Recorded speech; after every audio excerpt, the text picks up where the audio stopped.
monthly meeting of the Board of Trustees for April 20th, 2017.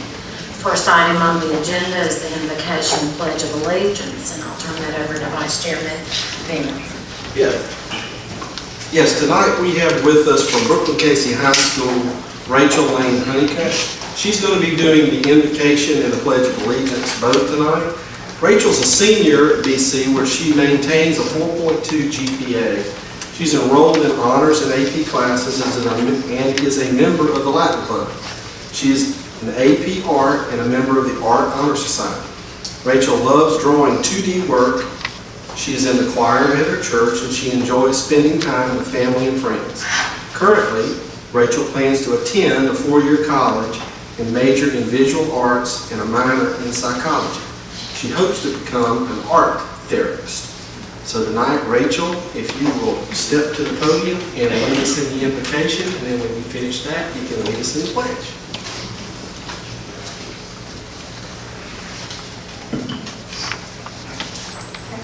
Let's bow our heads. Dear Heavenly Father, please be with the board members as they make decisions tonight, and please bring peace and comfort to their meeting. Please help guide and direct them as only you can as they lead our school district. In your name we pray. Amen.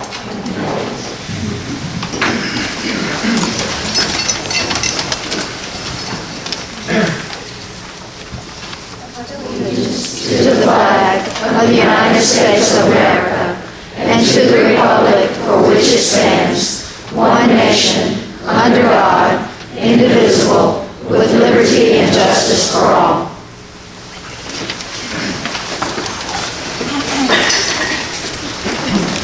Thank you very much, Rachel. Next item on the agenda is the consent agenda, and if no objection, the agenda will stand approved as submitted. Next item is public participation period. We've had nobody sign. All right, thank you. Next item is report of honors and accomplishments of students and staff, and I'll turn that over to Dr. James. Yes, ma'am. Madam Chair, this is a big night for all of our middle school principals. We set at the beginning of the year a high goal for the number of junior scholars that we would have in Lexington too. And the young folks you see here they're the example as to what school is all about. They have done an outstanding job in their academic success. I'd like to tell you a little about the program.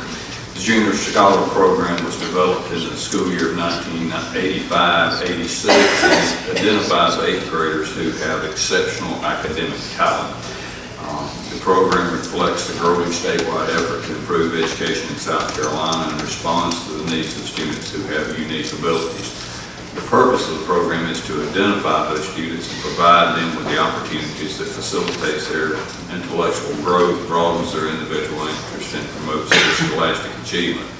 The really big thing in that, as parents, you can be really proud of, you become eligible to be a junior scholar by scoring 550 or higher on the evidence-based reading and writing section, or 530 on the math section of the PSAT National Merit Scholars Qualifying Test, or by being identified as a TIP Grand recognition in the 7th grade recognition ceremony. The district has put a lot of emphasis on exactly what these young people are achieving. I was telling this customer just a few minutes ago, our upcoming goal is that 20% of our 8th graders will actually be junior scholars. From an academic standpoint, from what we do, that's the absolute very best of the best, and we're delighted that they're here. Dr. Hayward Evans is going to read their names, and their principal will give them a certificate. If you're a parent, it's been a long time since I've had an 8th grade child, but I will tell you this will be one of the highlights that you have as a parent, because what your child has done is absolutely fantastic. Dr. Hayward. Well, good evening, everyone.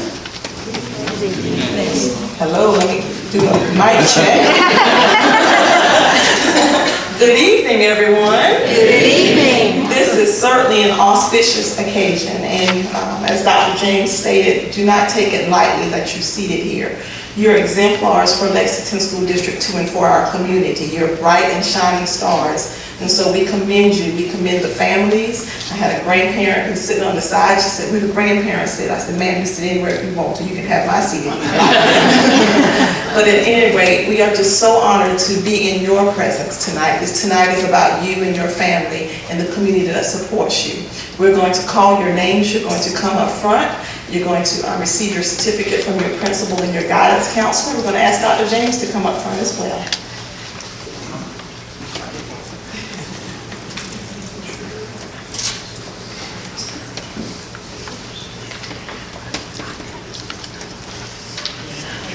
Our first junior scholar. I'm sorry, before we get started, I want to make sure that all the parents that need to come in are in. Are they all in? Is everybody in? I'm sorry. Okay. Thank you. Our first junior scholar is from Busby Creative Arts Academy. Dr. Brooks will come forward and stand in his stead. Donate 2 could not be with us tonight as he has a commitment with his sports team, but we certainly want to recognize Donate, so please give him a round of applause.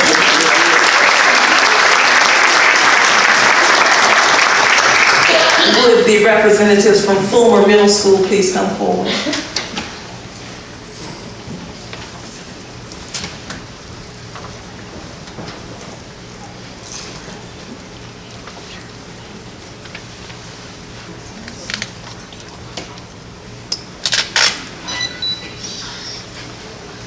Tonight is our honor to welcome Aubrey Best as a junior scholar.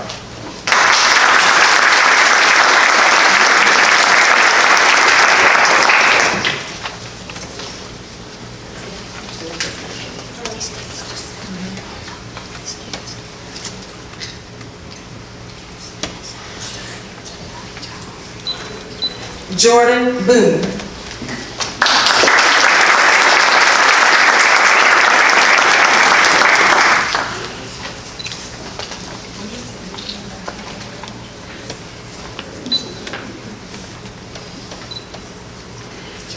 Bryce Evans could not be with us tonight, but in his absence, please give him a round of applause.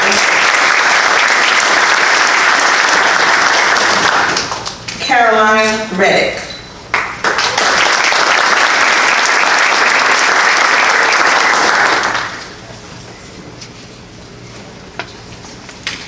Bryson Redmond.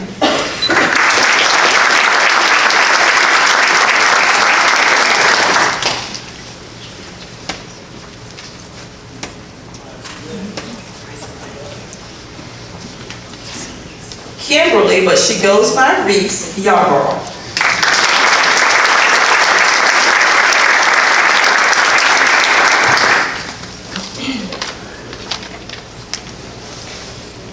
Let's give our Fulmer Middle School juniors.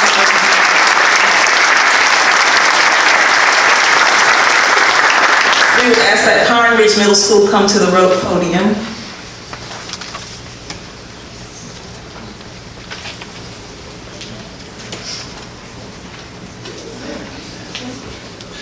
Our first honoree, Sydney Coleman.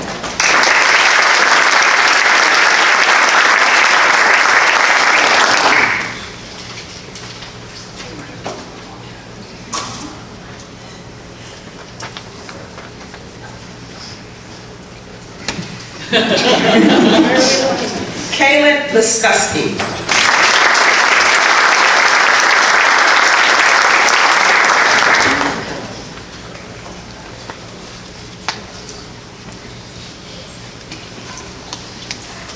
Jordan Chatron.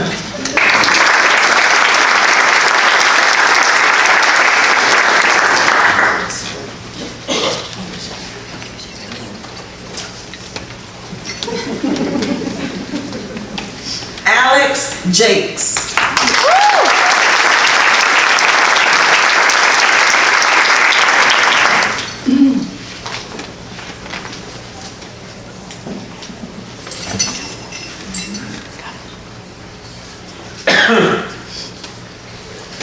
Victoria King.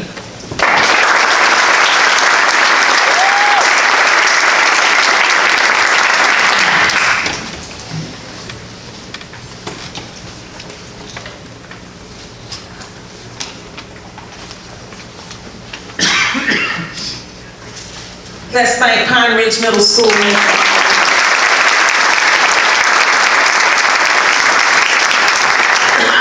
Would Northside Middle School's administration please come forward?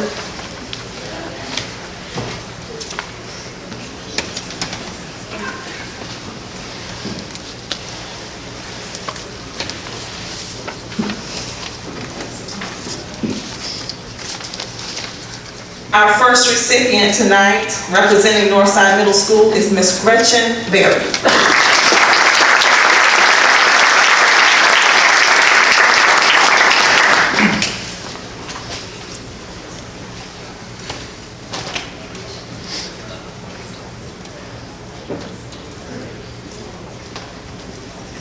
I don't think Brett came in, but in his absence, Brett Bradford.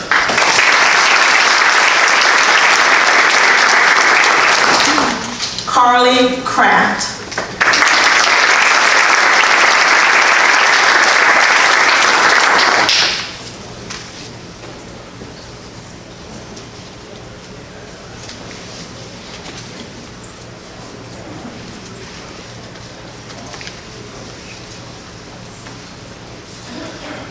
Miss Hope Donadio.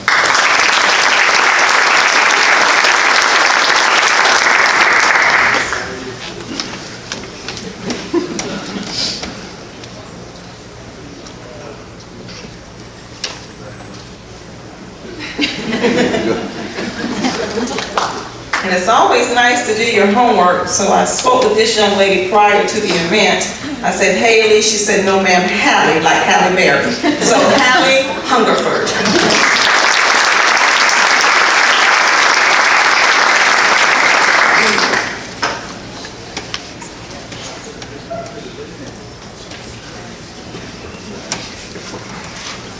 Bryson Johnson.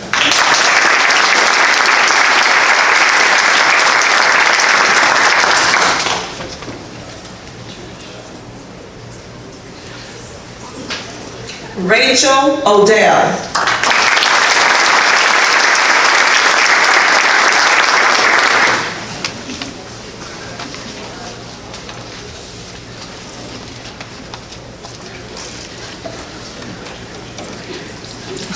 Jalen Sutton.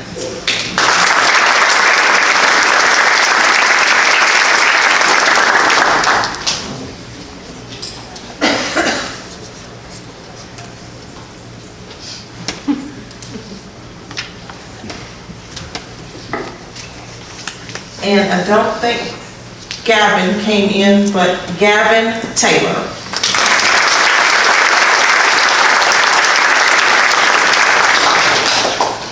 Sorry about this. Alexis Spainauer.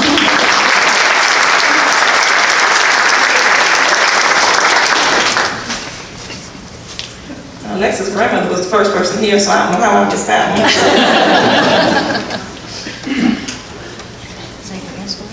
Again, young ladies and men, it is a pleasure for us to be in your honor tonight. To that end, I'm going to ask the parents, grandparents, board of trustees, and administrations to stand and give you a thunderous round of applause.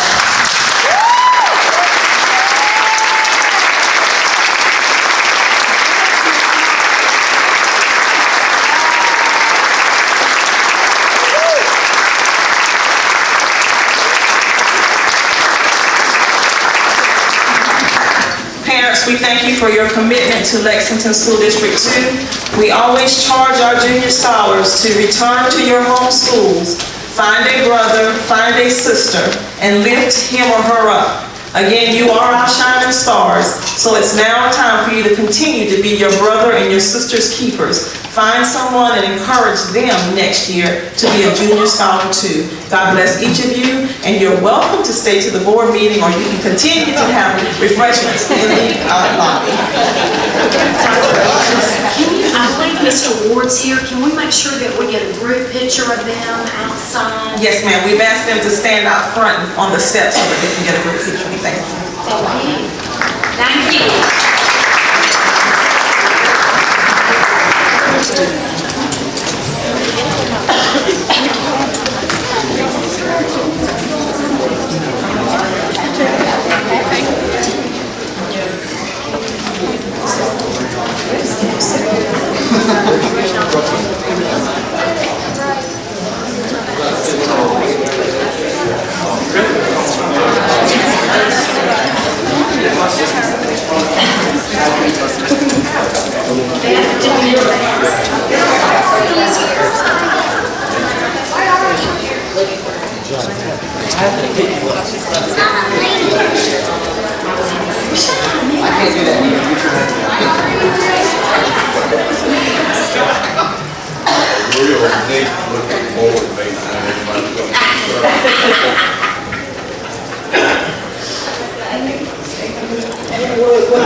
I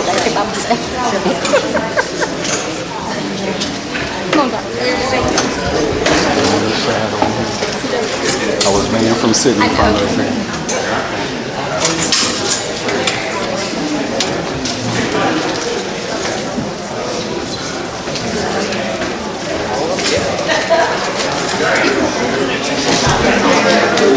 I'm looking at the agenda.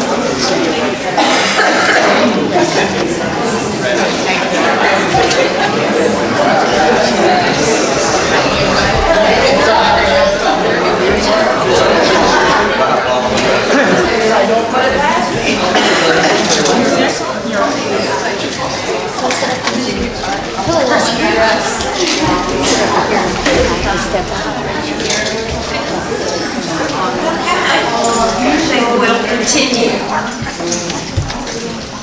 Next item on the agenda is new business. First item, unfinished business. Consideration of first and second reading of the 2017-18 school calendar, and I'll turn that over to Dr. James. Yes, ma'am. We gave the board copies of 3 proposed calendars, and then Ms. Hinton sent those out to each of the schools. You can see out of about 1,100 employees, we had around 60% that actually participated in the vote. The overwhelming choice was calendar C, based on the vote of the employees and the opportunity for the employees to vote. We would recommend that the board give first and second approval of calendar C for the upcoming school year. Madam Chair, I make a motion that we approve calendar C for first and second reading for the proposed school year of 2017. I have a motion. Do I have a second? Second. Any discussion? Mr. Bingham? James Wood, and you may have covered this when I was not here at the last meeting. And this calendar was actually done because an approval to do those dates. It has been approved since then. Yes, sir. Yes, sir. Any other discussion? All right, have a motion and a second. No further discussion. All in favor say aye. Aye. Motion carries. Next item on the agenda is new business, and item A is consideration of TIF intergovernmental agreement, and I'll turn that over to the superintendent. Yes, ma'am. We discussed with the board the city of Casey's plans for the TIF intergovernmental agreement. You have a copy of that, and Kelly has provided you with information as well as information from our bonding attorney. At this time, we would recommend extension of the TIF program with the city of Casey. Entertain a motion. Madam Chairman, I make a motion that we extend the TIF with the city of Casey. Motion, do I have a second? Second. Second. Mr. Johns, any discussion? All in favor say aye. Aye. Opposed? Motion carries. With Mr. Bingham abstaining. Next item on the agenda is item B, and that is first reading of revision to board policy JKAA, high school discipline policy, and JKAB, elementary middle school discipline policy. And I'll turn that over to the Director of Student Services. Somebody let Mr. Hinton in.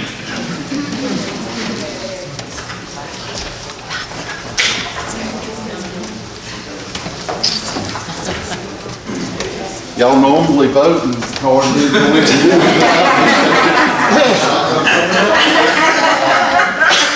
We hadn't seen you so long, we were missing you. Good evening, everyone. We always come to you at this time with any type of revisions we have to the discipline policy, JKAA or JKAB.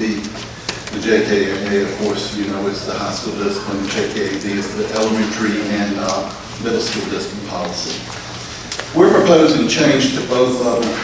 The category 1, code 16, that's the disturbing schools one, and we've just gotten, from law enforcement and the way things are going, disturbing schools law was meant for people that came onto the campus and disturbed the schools.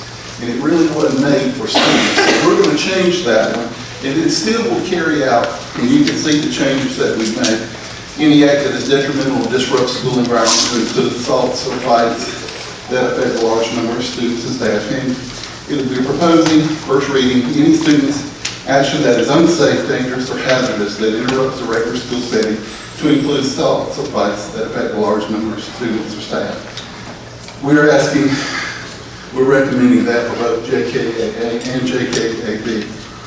At the bottom of JKAA is the next one. It's not in JKAB, but it's just a footnote with an asterisk by it. And again, it would go, if you said students who fail to respond to instruction from staff, administrators, school resource officers to stop their disruptive behavior will be arrested and immediately referred to appropriate judicial courts for disturbing schools. We're proposing to change it to students who fail to respond to instruction from staff, administrators, or school resource officers to stop their safe, dangerous, or hazardous behavior will be referred to law enforcement. Mr. Banger. Madam Chair, I make a motion that we approve first reading for modifications to policies JKAA and JKAB as presented. Second. And the second was definitely discussion. Ms. Brown. I apologize in advance for this. Mr. Keith is not steak. I'm just trying not to get infected, okay? The number 3 you didn't go over. Yeah, You're adding real quick. The next two, the category 2, code 25, in JKAA only, it has a footnote as well. This is not actual policy, but it's just a footnote. And we were going to change that to put us in line to get us, again, with taking the word disturbing school out of it. It'll still give us the same coverage. Yeah, I'm talking about on the next page, number 3, the JKAB leaving school campus without permission is 3 days out of school. Yes, ma'am. That's, JKAA is that way. The high school one. The high school one is that already. This would be pulling us in line. And one day we're going to have to separate elementary and middle school. Because the middle school tend to lean towards more of the high school, the differences with the high school one. And we've had some situations there, and they didn't have that part in there where kids walked off campus. They left campus on purpose. They don't drive off and go through the drive-thru. They walk off and they disappear. And we have to get law enforcement and everything out.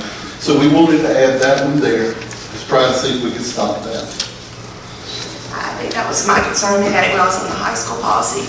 But if a high schooler leaves campus like at lunch, that's leaving campus without permission. They get 3 days out of school if they're gone. It's not that they get caught. Okay, that's a little harsh, but okay. This has been like 2 years we've done this. The other one, 4, we just need to put contact the police. And that's JK. We put in JKAA.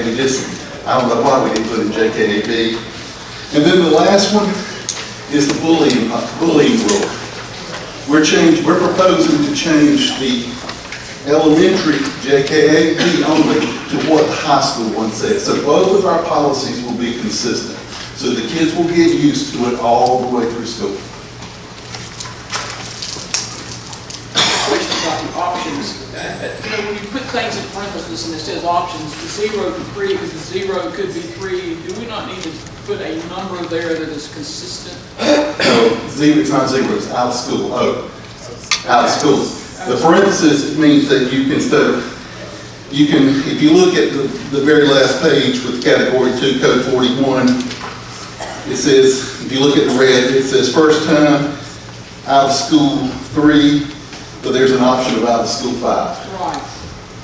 And the P, the A stands for action, and the P, you can contact the police depending on how serious it is.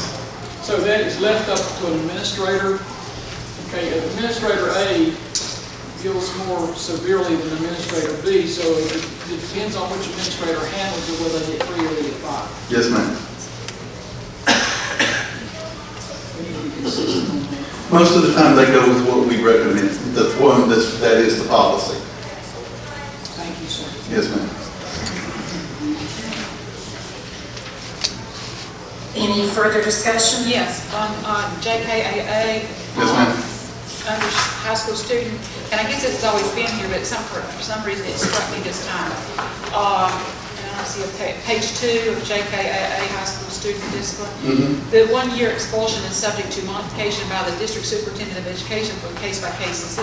It goes back to the same thing as the previous question.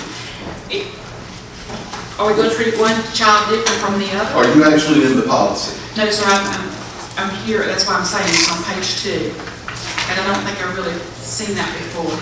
I know it's been there, but it's been an oversight on my part. Okay, you're actually in the policy then on page 2.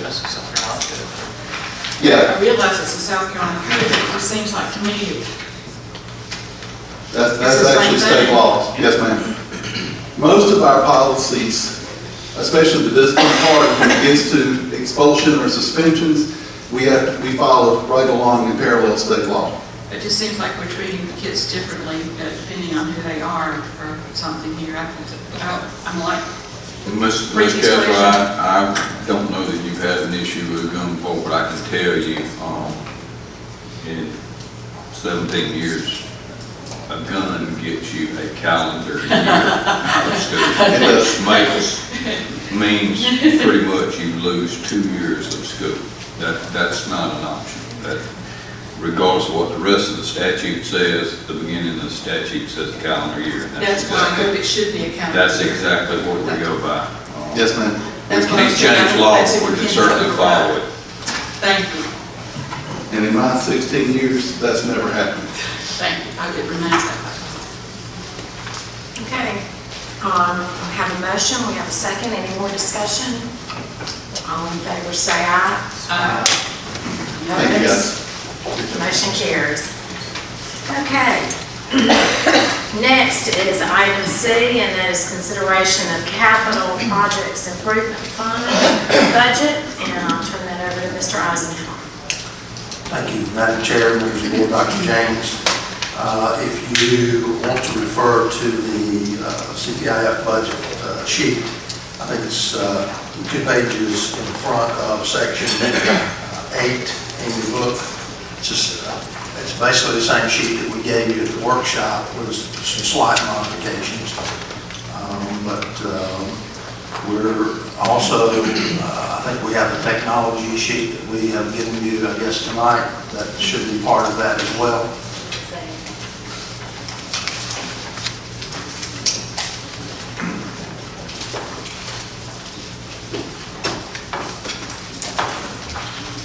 I'm having a hard time getting that. How much is it? $1 million? $1 million. So if you would add $1 million to the bottom line from my sheet, you would be at $8,969,826. And it is the recommendation of the administration to approve of our CPIF budget. I'll entertain a motion. Madam Chair, I motion to approve the CPIF budget in the amount of $8,969,826. Have a motion, do I have a second? Second, Ms. Kessler. Any discussion? Yes. Ms. Kessler? Yes. Can I ask all the questions at one time, or says? What? I've got several questions. On the DC High School Big Gym, HVAC, for $200,000, can you tell me what they're going to use that gym for? Because it's been sitting basically, well, I know it's been multi-purpose, but is there going to be a specific purpose for that gym? It's all subject to future approval of what we're going to do, but we're basically just replacing the old HVAC system that's there. It's being replaced. We're going to be talking to you a little bit later, a little bit more about the scope of work. We're trying to get to the end result for that overall project for the whole campus. I guess that was my question, because I don't want to spend $200,000 if we're not going to use that area for a purpose. I guess that's my question. Mr. King, you want to elaborate on that? I was assuming that we're replacing a unit that needs to be replaced anyway. That's correct. These are very old units, still carry R22 refrigerant in them. And this is the ones where we will continue, I'm assuming, to have PE classes all the other things that are going on in the gym. It wasn't air conditioned at all in 2000, so it could only be 17 years.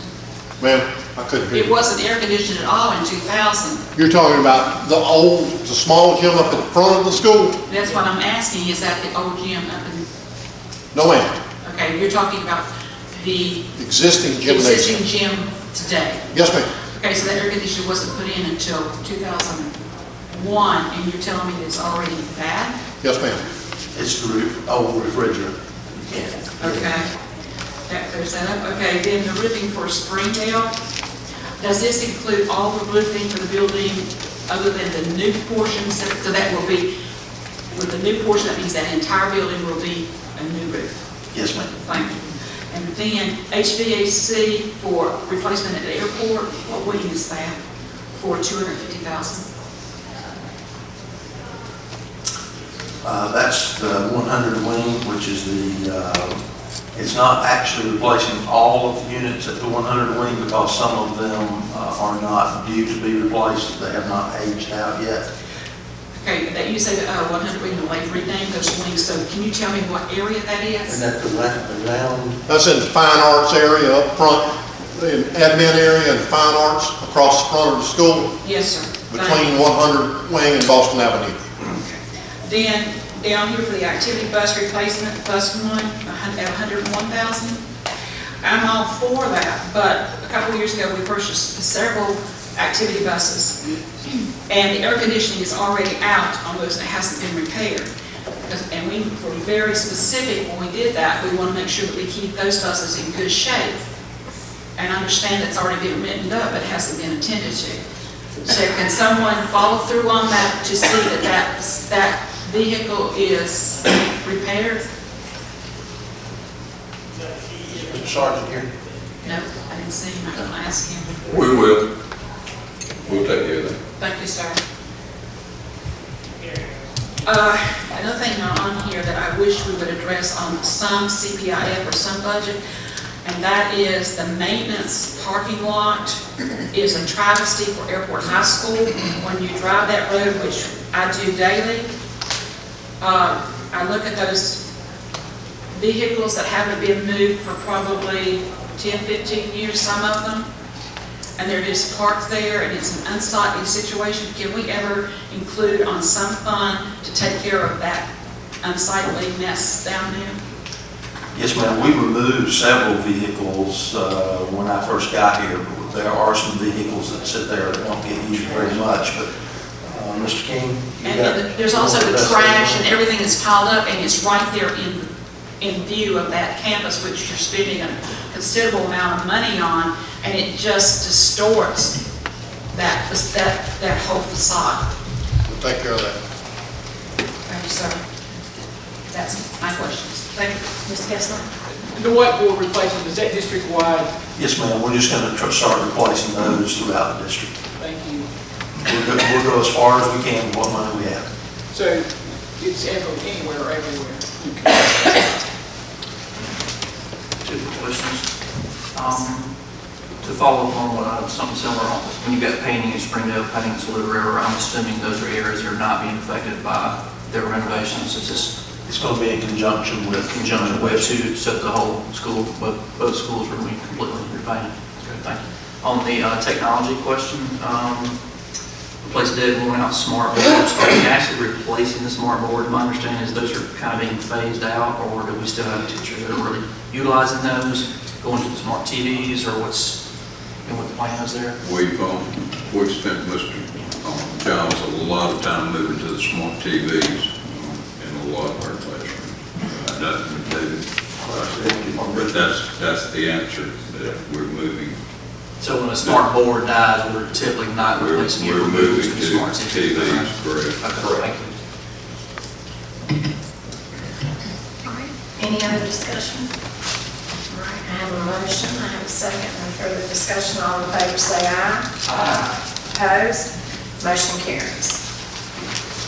All right, next item is consideration of bid results for Brooklyn Casey High School roofing of South Bend. Madam Chair, I think we have provided you with a handout that says Shepherd and Associates on it.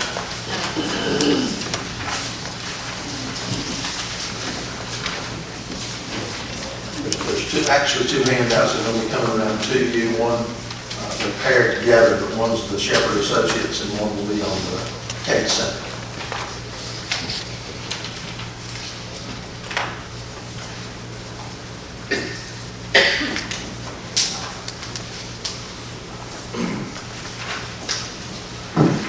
As those are coming around, just let me say that you have in that a letter from Richard Parrish, who represents Shepherd and Associates. We put this roof out for bid. We've also given you the bid tabulation sheet. And we had a budget of just over $200,000 for this project. And you can see that the project came in, we had a very favorable bid at $153,780 to Aquasil Manufacturing and Roofing Incorporated. We would also like to carry a $7,500 contingency fund that will be held by the district for that project, just in case we run into some issues on nailers or anything like that. But that would just be set aside for us for that project, so we don't have to come back to you for change orders and that sort of thing to hold up the project.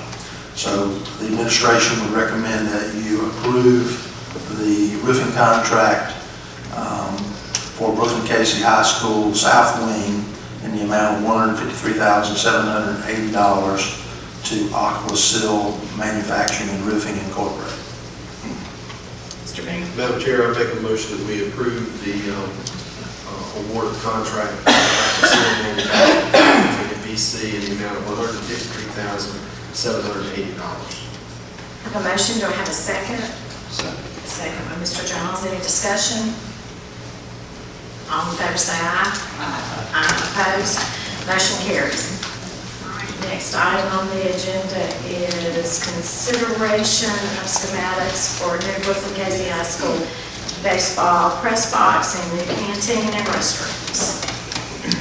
Madam Chair, we have with us Todd Cease from Jump Car Cease, who is going to be presenting to you some of the renderings. If you recall, we presented some of these to you last time, and we had some additional questions. So we're going to try to answer those questions for you tonight, and we're also going to try to at least cover some of the other potential scope that we might be looking at doing at BC High School, just so that you can again kind of start wrapping your arms around this total project. Good. Thank you, Mr. Eisenhower, Madam Chair, members of the board, Dr. James. Thank you for the opportunity to present tonight. As Don mentioned, we'd like just to kind of bring you up to speed on where we are with the planning at Brooklyn Casey High School. So this image, and if we could maybe dim the lights at the back of the room. Thank you, Luke. It's basically, just to orient yourself, State Street is along the bottom of the drawing here. Knox Abbott Drive runs up and down the right-hand side. The south wing and the main entrance to BC High School is located here. The existing, relatively new football stadium is located in this area.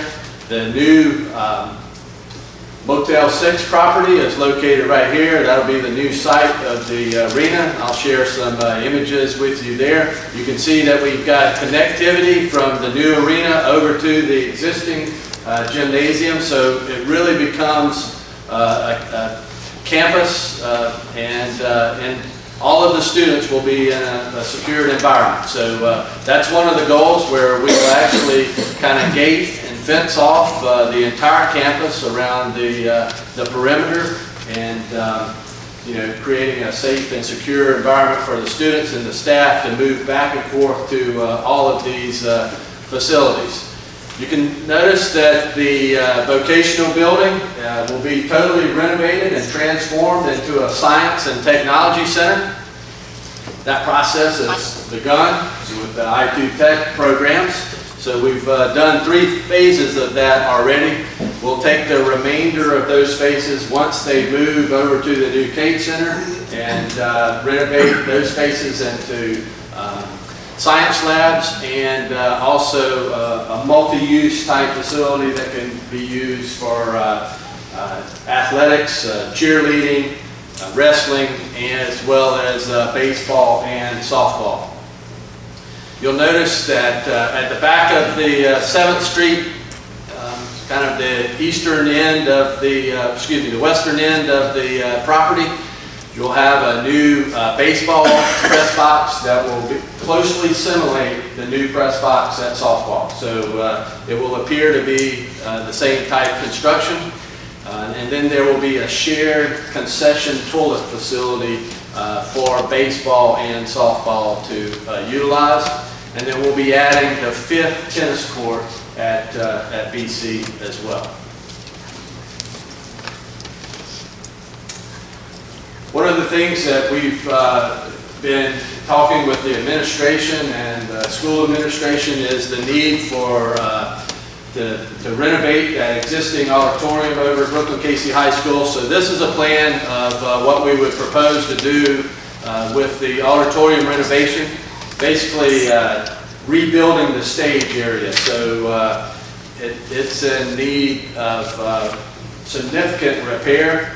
It's all wood frame structure that has some rotting. We'll basically gut that area, rebuild the stage, widen the proscenium opening, and then also attach and kind of connect some of this back of house space to create changing rooms and dressing rooms, as well as ADA accessibility to the stage, and also taking that sort of enclosed courtyard, if you're familiar with BC High School, and creating a scene shop right adjacent to the stage. So we think that really elevates the ability of the programs that BC High School has related to their theater and arts program and give them a nice facility. We'll have new seating throughout the auditorium house itself, new lighting and sound systems as well. And then we'll also be enclosing the existing covered portico, making that part of an enclosed lobby, and then providing ADA accessibility to the front of BC High School as well, and then extending the steps outward toward the parking lot. So we're not affecting that sort of historic facade at all. We're basically just enclosing the covered portion of the building. The next phase that we've been talking about for a long time, and this I think actually was part. Can I ask you a question? Yeah. You back up to that slide. The side stage, the scene. Right here. Yes. Is that so that the scenes can slide to the side as opposed to a flyover? That's right. So Bill, there will be a large rolling overhead door in this location, so that the scenes can slide in and out, and it will have some extra height in that space. There won't be a fly off, but it'll be extra height for to match the height of the proscenium opening. Actually, even a couple feet higher than that. So the scenes can be built in the scene shop, slid into, on and off of the stage right there. What about stage lighting? So stage lighting, we've have a consultant that will advise us on stage lighting and sound systems, state-of-the-art, totally new, and it will be a very upscale sort of lighting and sound system for the auditorium there. So the lighting will be pulled out front of the stage so that it shines through the proscenium opening? That's right. It'll be a combination of both. So there'll be some lighting out in front, above the house, as well as additional stage lighting above the stage itself. The lighting out front, is it accessible via catwalk or? Yeah. We're proposing lifts to get up to. Yeah, we're proposing lifts, not a catwalk. Just because of the existing structure height, of that existing roof, there's not sufficient space to create a catwalk at that location. Then as part of that project, is the lift going to be included to do that work so that they have accessibility for that?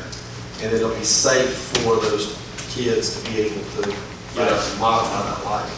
We can plan that. And in addition to that, also, some of the systems will have remote control where you take your iPad and you actually aim your spots from an iPad while you're standing on the floor as well. So that will all be part of that AV lighting system that we're adding. When you say lifts, you talking about a man lift to get up there? Yeah, so you've seen, Kevin, the kind of the single man lift where you could. That floor slope? That floor is sloped, so we'll have to, we'll be working with the consultant to make sure we have a plan of action where, especially if students are going up there doing the adjusting of lights, we'll make sure it's a safe environment. That's a concrete slab floor? It's wood frame, on a crawl space. Yeah, that's part of the original 1929 structure. Nice. Anything else on the auditorium? Nothing on auditorium, but one comment on the overview. You mentioned adding a fifth tennis court. Correct. If there is some way possible to add a sixth, we need to try to figure that out because you need 6 courts to run when you're competing. 5 doesn't help. So it's either do 6 or it's really not, it doesn't make a whole lot of sense just to add an additional one. So I don't know if you can squeeze one more in there on the dirt lots. That would help with physical education classes, that's only the answer. Right, and I was thinking more about just, when you're hosting another team, that kind of thing, it really, really extends the playing time when you only have 4 courts. If there's a way to squeeze another in there. We'll look into that. There's not sufficient space between the existing locker room, girls' locker room area and that tennis court to add the 6th court in this area. We have discussed the possibility of maybe trying to squeeze it in down the left field line of baseball. So we'll look at that. Ms. Brady. And by the same token, Todd, I know that we talked about taking that track, making it bigger, getting rid of a bunch of stuff, and regrading a bunch of stuff, but that's only going to make it a 6-lane track. That's right. And I know that everybody keeps telling me you can host a meet there, but unless you can host a region there, just having a 6-lane track, I don't know that that's an expense that the board, I think that's something we need to discuss a little bit further if we want to go to it, because you're not going to be able to, nobody's going to want to come run a meet, a big meet, when there's other tracks. Every other track in Lexington County has 8 lanes. So I have some concerns about making that a 6-lane track. And then that gets to mind, I don't necessarily have a concern about probably resurfacing. Ms. Kessler, y'all probably know better about those surfaces, and we're talking about airport surfacing today too. If that's something they need to practice on, I'm all for that. But on the other hand, I mean, I know on down the road, we may be building a district track. I just would hate to see us go to a lot of expense to take that to a 6-lane that won't ever be used for anything but practice. One thing on the track, can we not do a 6-lane track and still get region, but we can't do state qualifiers or a state tournament? Is that correct? But we can still have a region meet on a 6-lane track, as long as we got 6 teams in the region, right? We cannot have a 6. Yeah, if I get somebody to verify that, because I've been told like 3 different things on that. I've been told you have to have an 8-lane track for a region meet. Ms. Kessler, y'all can check on that. Can we check on that? Yes. Can we get that checked out? Hey, so that's a good point that I failed to mention. So this is a 400-meter, 6-lane track. It's an elongated shape, so it's slightly different, but it still meets the regulations that the high school association comes up with a track. Yeah, for the turns. So, but you can see that it really fills up the sites from the outfield fence of softball all the way to the back driveway, not the existing back driveway, but the new back driveway of the south wing. So Then you gotta have discus places, you gotta have shot put places, and I hate to see them encroaching on the softball field in that area to try to get all those field events in. But the discus throw out in the middle of the baseball. Yeah, right here. And it truly runs from I-2 Tech all the way to the property line. And the existing bleachers are removed.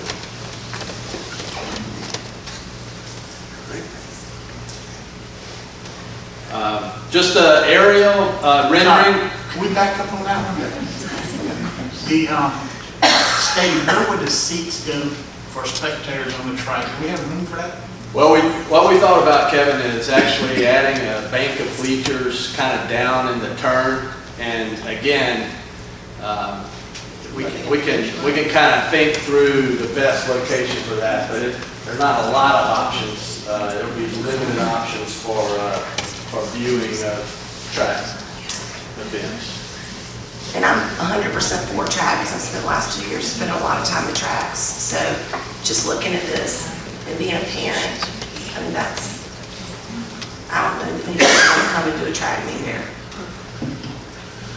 Or would your kids be bus somewhere else for a track meet? So it'd be a great opportunity to have that facility there for their practice. The bleachers that are in that recessed area would remain, would they not? They could be, but again, that's kind of the middle of the straightaway. You know, you'll have limited visual access Well, down I'll put this. portable bleachers on the inside for the season. Or you could do that. Absolutely. And Ms. Kessler, if we put the straightaway down this side, you could put a set of bleachers right here. That would be at the finish line, Yes, sir. which is probably where you want to be. Yeah, that's where most parents want to be. But I see portable bleachers being very beneficial for this spectator section for this track. What are we projecting? When is that projected to start, the track part of it? Once we start probably next May, we will be, at that time, we will have made our decisions on what we're going to do. Right now, we're over budget on all of this, so we got to figure out what we can and can't do. Okay, But, all right. So we have some discussion. Yes, on ma'am. this. Okay. There's too many questions here, so I just want to make sure. Okay. But All right. that's not an unreasonable thing, that could be done in one calendar year. Right. Yeah, I think that could be done within a calendar year. Could we go back to the old days until we get this resolved, the track, and share a track airport? I mean, we still have a regulation track until we can come up with a solution. Practice that. Well, we'd have to schedule for meets. I'd hate to throw money at it and it's not working. Right. If we can work out something in the future, that's still keep it on the table for us. Well, the purpose of tonight is just to make sure you guys kind of see the things that we're talking about, because there were a lot of things in the wish list, and this is one of those things. There was also some work on the south wing and doing some things there. So we're gonna keep working you through this, and we're gonna eventually have to get to a point where that we determine what the scope of work is gonna actually be. Mr. Van. As you're talking about working through, obviously there was a big announcement this week that Columbia is going to be a host site for the NCAA tournament in 2019. I heard on the radio the day before yesterday, apparently some of the other schools are already volunteering facilities, bands, cheerleaders for the teams who are going to be selected, whoever they might be. They'll represent them and offer them space to practice on their facilities and things of that nature. We need to be involved in that. This campus is a mile from Colonial Life Arena. They will be asking to use it. I mean, we need to really play that up. That's a huge opportunity for these children at the school to be able to host and be involved in that tournament, which is of national prominence. That's exciting. I mean, because you know, South Carolina has to play somewhere else. But Duke, North Carolina, they're going to be right here when that tournament rolls around. In the past, host schools have, host But Carolina has hosted other things, and in the past, they have reached out to schools because they have used Brooklyn Casey High School before. They generally contact the closest schools in the desirable areas that they want to place, and we have been asked in the past. Yeah, apparently River Bluff had already reached out and said they would be willing to do it, so, I mean, but we got a new arena as a possibility. I mean, that's a huge thing. I mean, I think we need to work towards that. Todd, would that fit in with our current schedule?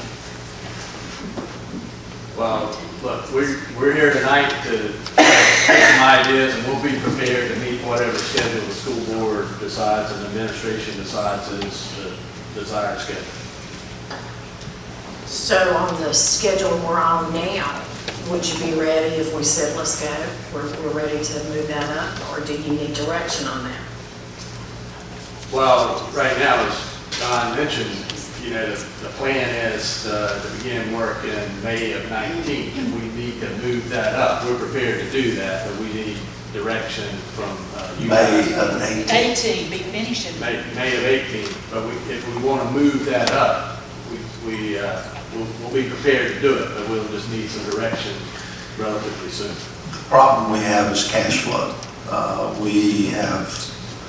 We've been looking at the cash flow, and it will be a struggle for us to start without issuing some additional bonds in May. I mean, the cash flow will get really, really tight. So we're looking at starting this project in May or June, and cash flow is going to be tight initially. But if they pay and that could bring some revenue in from it, I mean, I'm assuming they paid Cindy when they They used did it. in the past. It was an honor to host it.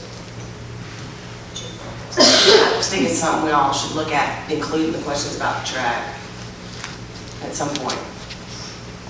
What I would suggest is if we release the architects and have this ready to go, so that as soon as we can free up enough cash to start, we're ready to go. And we don't wait, and we don't have architectural work done, so that, and even if we say we don't have the cash flow today, if he's got it ready, it doesn't spoil in a couple months.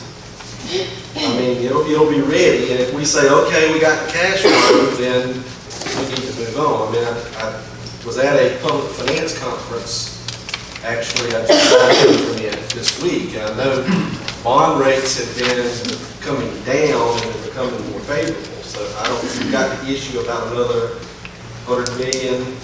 We've got another 100 million to issue now, and not talking about the cash flow, I was looking at it, we were scheduled to issue that in 2018, starting in 19. Now, we may have to do a bond anticipation note to bridge until we get to that point. So I just needed, whatever we're going to decide. I mean, the later we can make it earlier, then that would be better, if that makes sense. If we're going to push it up to an earlier, the latest we could do that would be the most beneficial, if that makes sense. What would it take, Todd, for you to be finished with this for, by the end of February of 19? Yeah, so if we have the documents completed, given to the Thompson Turner by the end of this year, then we think that arena is a 12-month construction time. If we can get a jump on the site work prior to that, that's even that we need to do that as well. So this fall, maybe doing some site work. It really is a foundation plan because the site's prepared, ready to begin work. Basically, there'll be some work for the the pad, but not a significant amount. So this project would need to be scheduled for January of 18 to be ready for March of 19. Right. Madam Chair, I make a motion that we authorize the architect to begin work on the architectural work for this and allow us to work with the finances as to when the construction can actually start. But the plans will be ready to go whenever we're able to go. Wait Could until he possibly. finishes the presentation before you make that motion. Sure. I'd like to see what he's got on here for basic. Okay. Actually, we've kind of been working on it already. I mean, you've been working on it because it's been a given all along that we're going to do this, right? Well, we're... I mean, you're not full-fledged into it, but you started it. Yeah, we've started. So I'll show you some images where we are right now. It's exciting, and we've got some great opportunities. So I'll just kind of run through where we are. But baseball and softball, the new baseball press box, which matches the softball press box, will be built in this location. The shared concession and toilet facility between softball and baseball is located down the right field line or just in the sort of the left field power alley of softball. So this is the new concession / toilet facility. Softball already has some concession and toilets, but if you want to share, you certainly have the opportunity to do that. And it's in close proximity to the newly created entrance between softball and baseball. And so we think that has some dual utilization of space. In that concession and toilet facility, there will be, again, a large concession area with a pair of windows out front, under a covered area, visual access over to the softball. You'll be able to see the baseball field out that front window, and then male and female toilets with 3 water closets in each, and 2 labs, a small storage facility, and an electrical room. So that'll be the plan for that new facility. Small storage for both facilities or to be shared? To be shared, and again, I don't know what all will be in there. Softball's got a little small storage area off of their dugout, their home dugout, but this will also be in close proximity to the stage, to the track. So there will be a lot of people vying for that storage space, I would imagine. Back that up one. Ms. Brown, there's your 8-lane track right there. Sometimes my interns get where they Those lanes aren't big enough.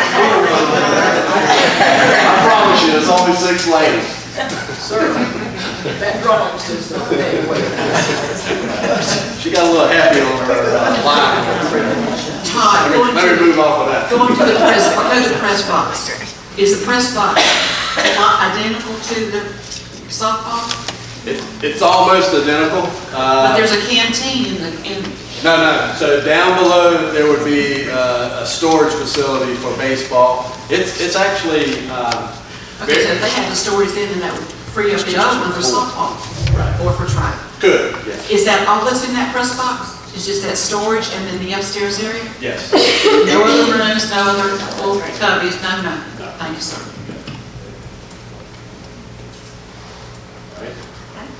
And then just a refresher, a reminder of what the new arena would look like. This is actually the patio, the sidewalk, the courtyard leading into the new arena from the school side.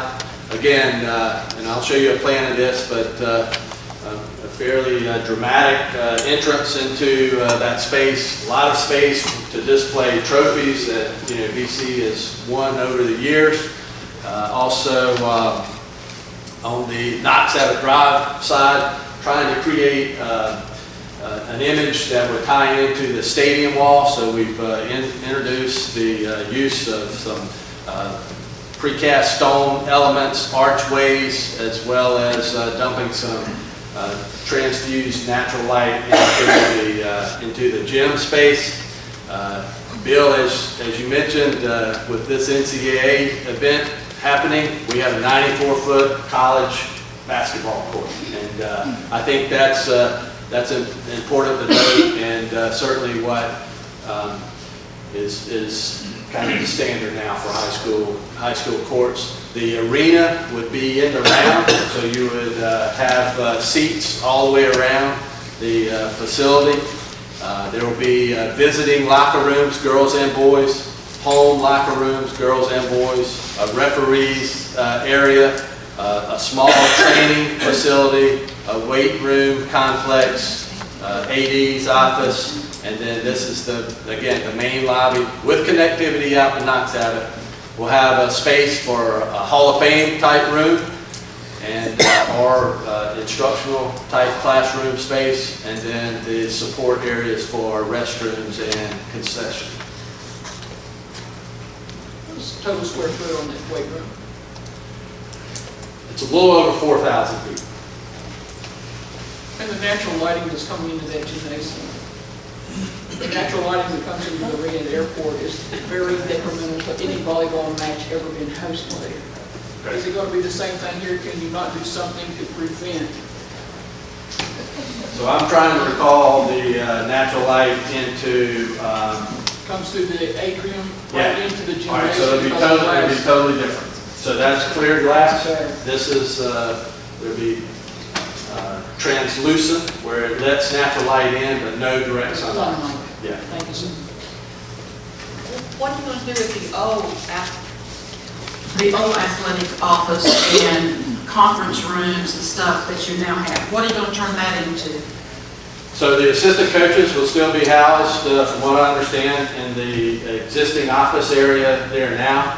The space behind the office area would be a PE fitness type area, and the locker room spaces would be renovated for PE and spring sport type teams.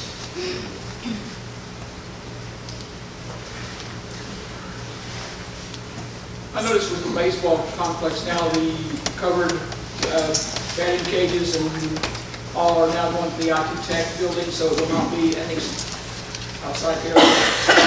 That's right. So what we're thinking about, Kay, is in these last two high bays is creating that multi-use type facility where cheerleaders could use, wrestlers could use it, and baseball. So that the cages would be on cables where they could slide back and forth. And mounts will be portable.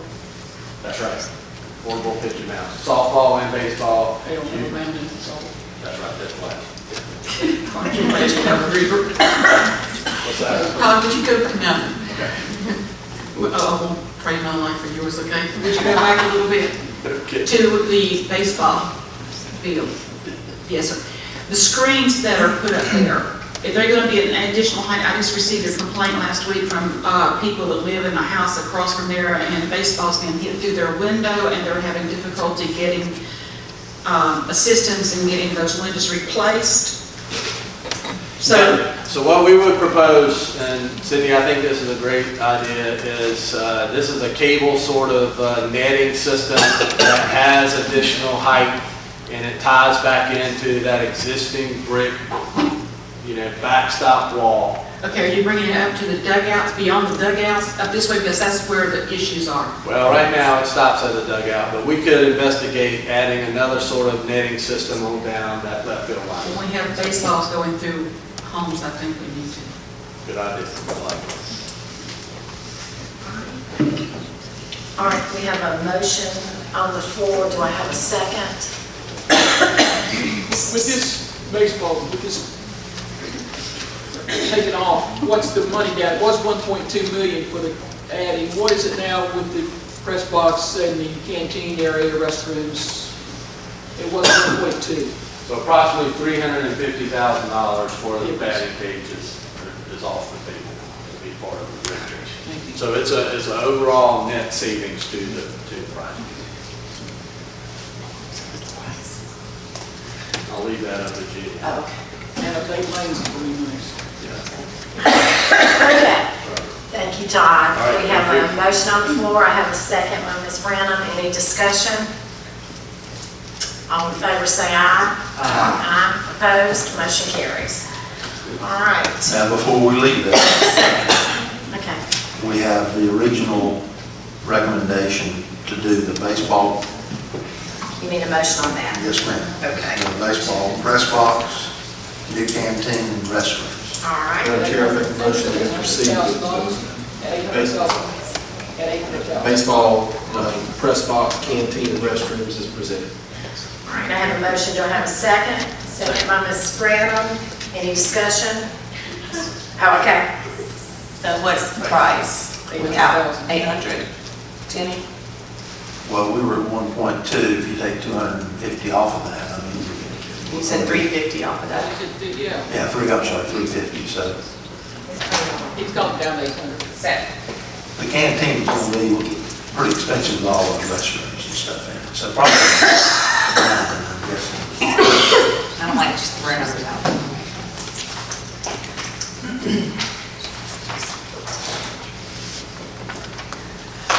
Plan, right, Madam Chair, Dr. James. The plan was to receive final construction drawings from Todd early next week and present you with a final GMP for all this work at the May board meeting. So you're not voting on the final GMP tonight, so I want to make sure we're clear here. All right, but I can remark on budget if you would like to know. So let me turn to that.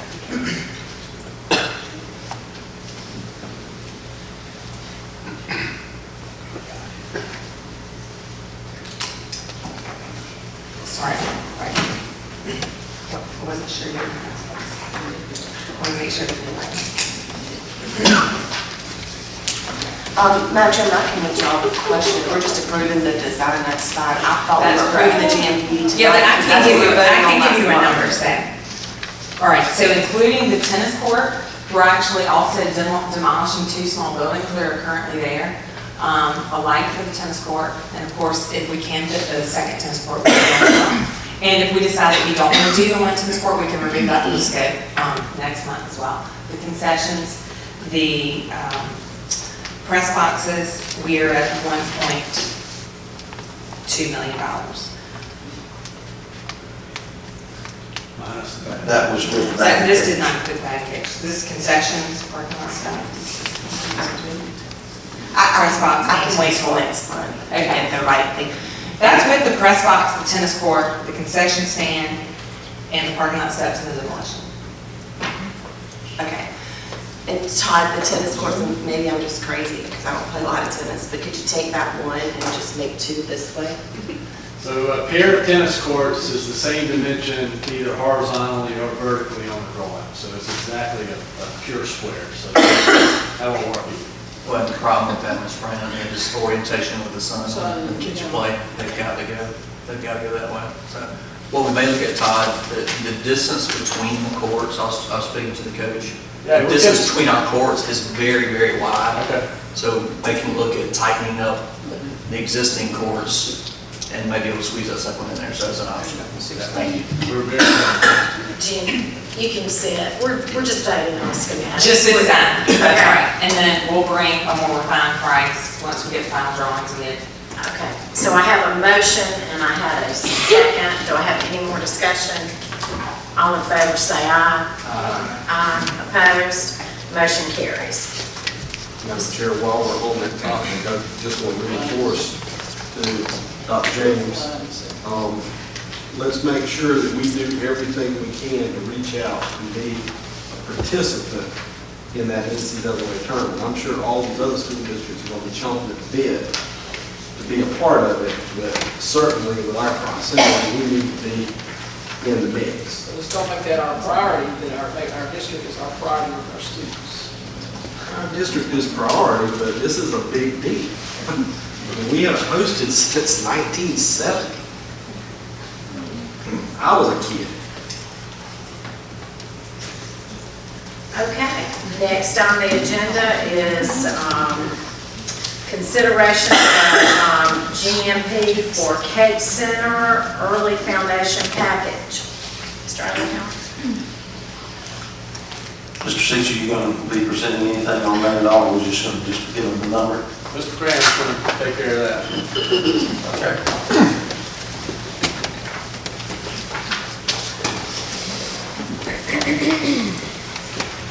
Good evening, Madam Chairman, members of the board, Dr. James.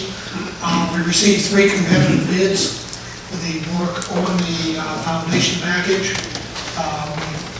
We vetted those bids thoroughly, talked to all the bidders, made sure the scope was correct. We are quite familiar with the low bidder on the concrete work for that package, and presenting to you tonight you have a handout, this is the other handout that you have with you. The cost of the foundation package is $447,379. And Madam Chair, we would like to recommend that we approve this change order to Invicon to start the foundation work at Gateson. Can you speak to how that is in line with the budget that was anticipated for that?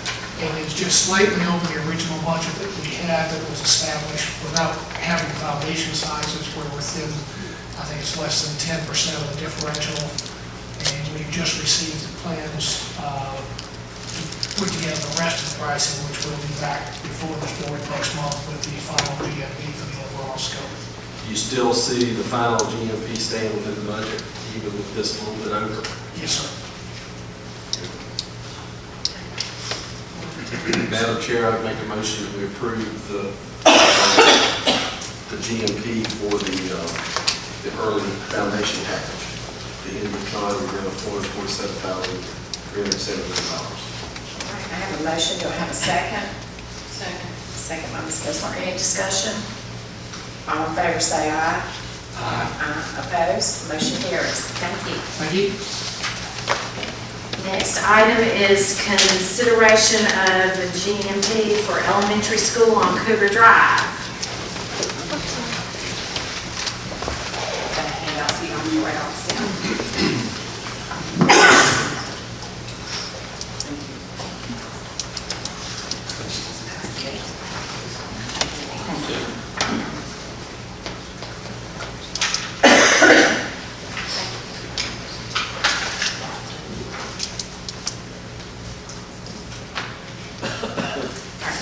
Sorry.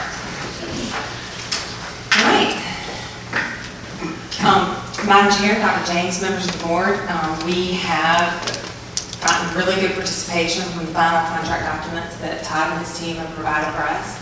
And we've spent about a week scrubbing the numbers, and we feel really good about this number we're bringing to you. As you'll see, and I'll outline, there are some allowances that we've included that we're hopeful we don't have to spend the entirety of, but I wanted to point them out to you. In your last board workshop, where you reviewed updated budgets, and then the last time we spoke about this project, we were about 33.6.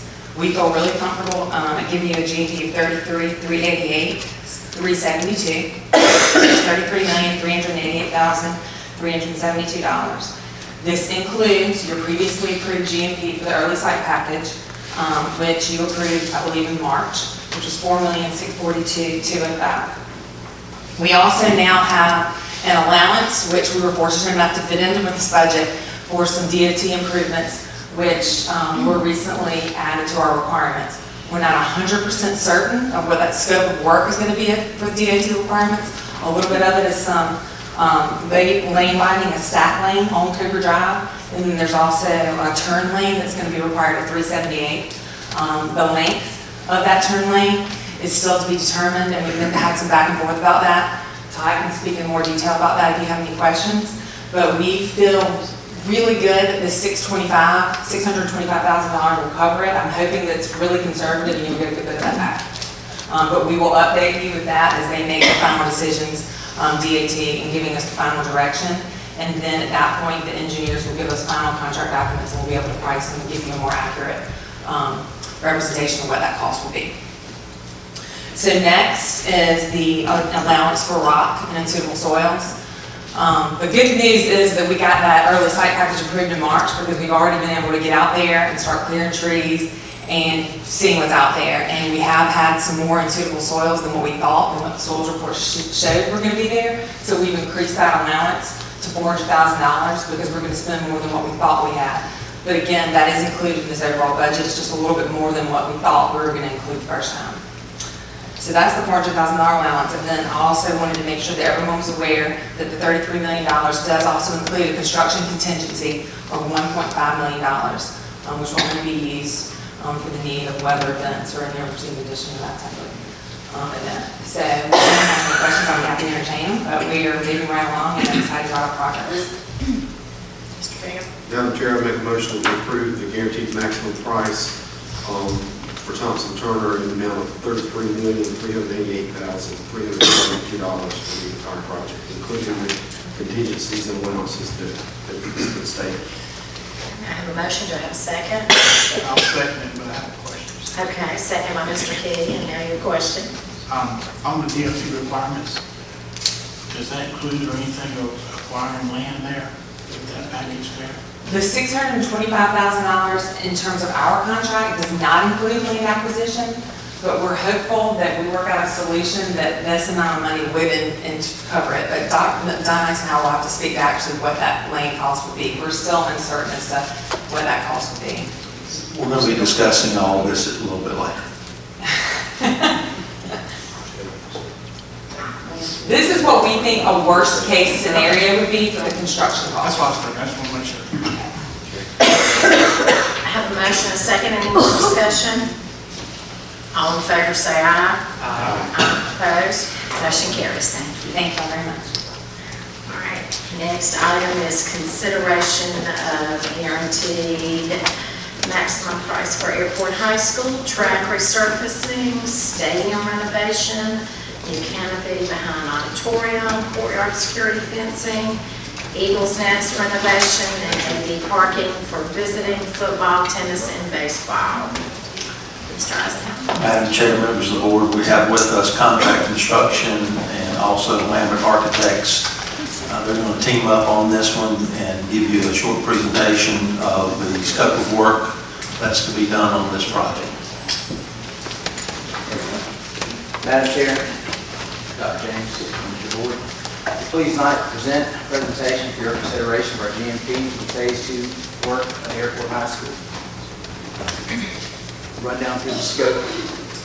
Our GMP includes stadium improvements, track resurfacing, new decorative entry, drainage improvements, and new landscaping. Everything represented in number 1 shows that area.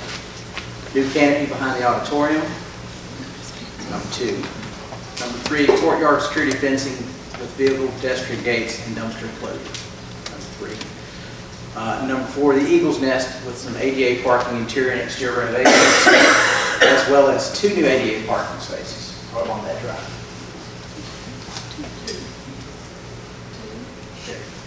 I invite any questions to on them. This is what you see if you go to Google Earth right now, the existing track surface. I understand it's Mondo surface. Most Mondo surfaces last about 20 to 25 years, and this one I believe has reached its life expectancy. What we're proposing is a new Mondo track surface in a blue. Next up is some stadium improvements. And would you like to speak to these? Yes, please. One of the things we took a look at when we were looking at the intricate stadiums were some of the issues that you're facing currently. Down here in the bottom left corner, that's a view along this parking swell right here, and you can kind of see that there's a large dip off, and then we think this was created to help control some of the storm water because there is a steep grade going down the side of the hill. So as part of this work, we proposed to address that. At the front, we want to be respectful of the current signage and the donor sign that's along the entry right when you drive in. And then on the right here in the bottom is a picture of the current landscaping, which we understand has become kind of a maintenance issue and something we want to address as part of this.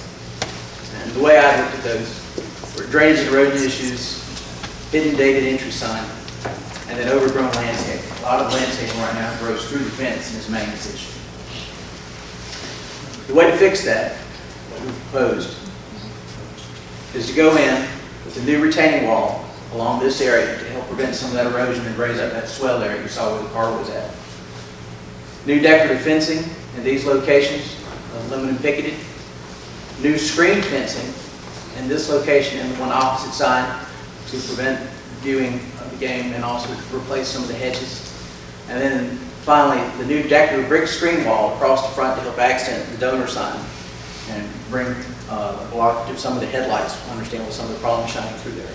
Look, you can speak more to the issues about. Yes, so we wanted to look at visual security, not encourage people to stand up on the hill and watch the game. that did kind of want, similar to Brooklyn Casey High School, give you a peek of it on the corner. And we worked with the district staff and teachers and principals to look at the amount of fencing and the walls, and this is what everyone's comfortable with.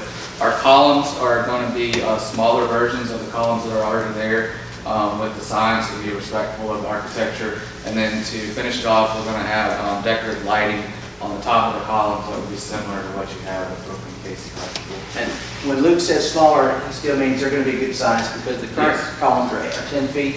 The new columns will be 8 and the fence will be 6 foot tall. Double white brick. So the sign would still be the prominent feature. Another issue we were addressing was the new canopy behind the auditorium. This is a bird's eye view of what's there now.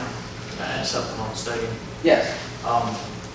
What is going to be done with the press box as far as upgrading, power washing, the glass, all that kind of stuff? Are there any plans to at least clean it up, treat it, whatever? That would have to be a maintenance issue, and we've got several places in the district where we need to do some pressure washing, power washing, and that sort of thing. So Mr. King will help me remember that on the list of things that we want to do.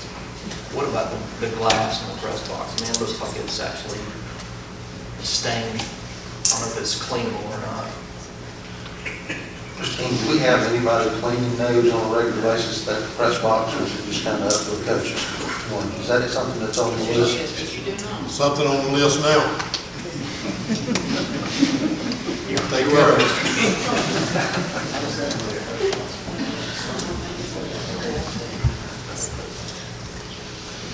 Anyway, the bird's eye view we have of the back auditorium at this time looks like this. We're proposing a canopy that looks like this. There's currently a loading dock right there which accounts for the pop-up. Also, there'll be some bollards in place to prevent anyone from hitting that. Another issue we addressed was the courtyard security fencing. As you can see right now, you have these open canopies and connectors between the classroom wings with no security in these areas where anyone that comes through here can walk through, any student can exit through there. What we're proposing is a fence in this area, another fence in this area to address the dumpsters, to screen those in and provide security at this end, and a third fence in this area. Those security gates will be provided for pedestrian access, all the code compliant panic push bars and hardware, and screening on either side to prevent people from reaching around through the thickets. We'll also have vehicle access that's lockable, and the dumpster screening will help hide these dumpsters. The Eagle's Nest. Luke, would you like to speak to this? So we came in and took a detailed look at the Eagle's Nest, and what you see highlighted in red are things that we're proposing to be removed or demolished, and that's what the red dashed lines show. So what you have now, there's 2 locker rooms, one with the lockers kind of coming out in peninsula form, and then one across the area, perimeter, coaches area, and some restrooms. So our renovations would include reconfiguring the bathrooms and the offices in the middle, reconfiguring the locker room with new lockers around the perimeter. Yeah, explain. These are some things we considered when looking at some of the renovations to be done. Yeah. These are photos of your existing conditions now, just to bring you up to speed. So this is the back of the Eagle's Nest now, so this would be this area here. This wall would be this area here. We identified that there's significant drainage issues and water issues, water intrusion into the building, and so those are things we want to solve as part of this this renovation. These are a picture of the existing restrooms that could use a facelift, and then this is a picture of this locker room here, and you can see right now the building is not currently conditioned, it's just ventilated. So as part of this renovation, we're proposing to add ventilation to it as well. So once again, here's a list of kind of what we're looking to do. We'll reconfigure the bathrooms to provide 2 handicap unisex bathrooms in the middle that are accessible for either side. The idea initially is that this would be more of the home side, and then this would be a visitor locker room, but it could also be utilized for other functions. We would remove the lockers from here, but leave the concrete bases so that you can install benches in there to use for visitors to come in. We're going to create a large storage accessible from the exterior. That would be utilized by the tennis coaches that would come and store there.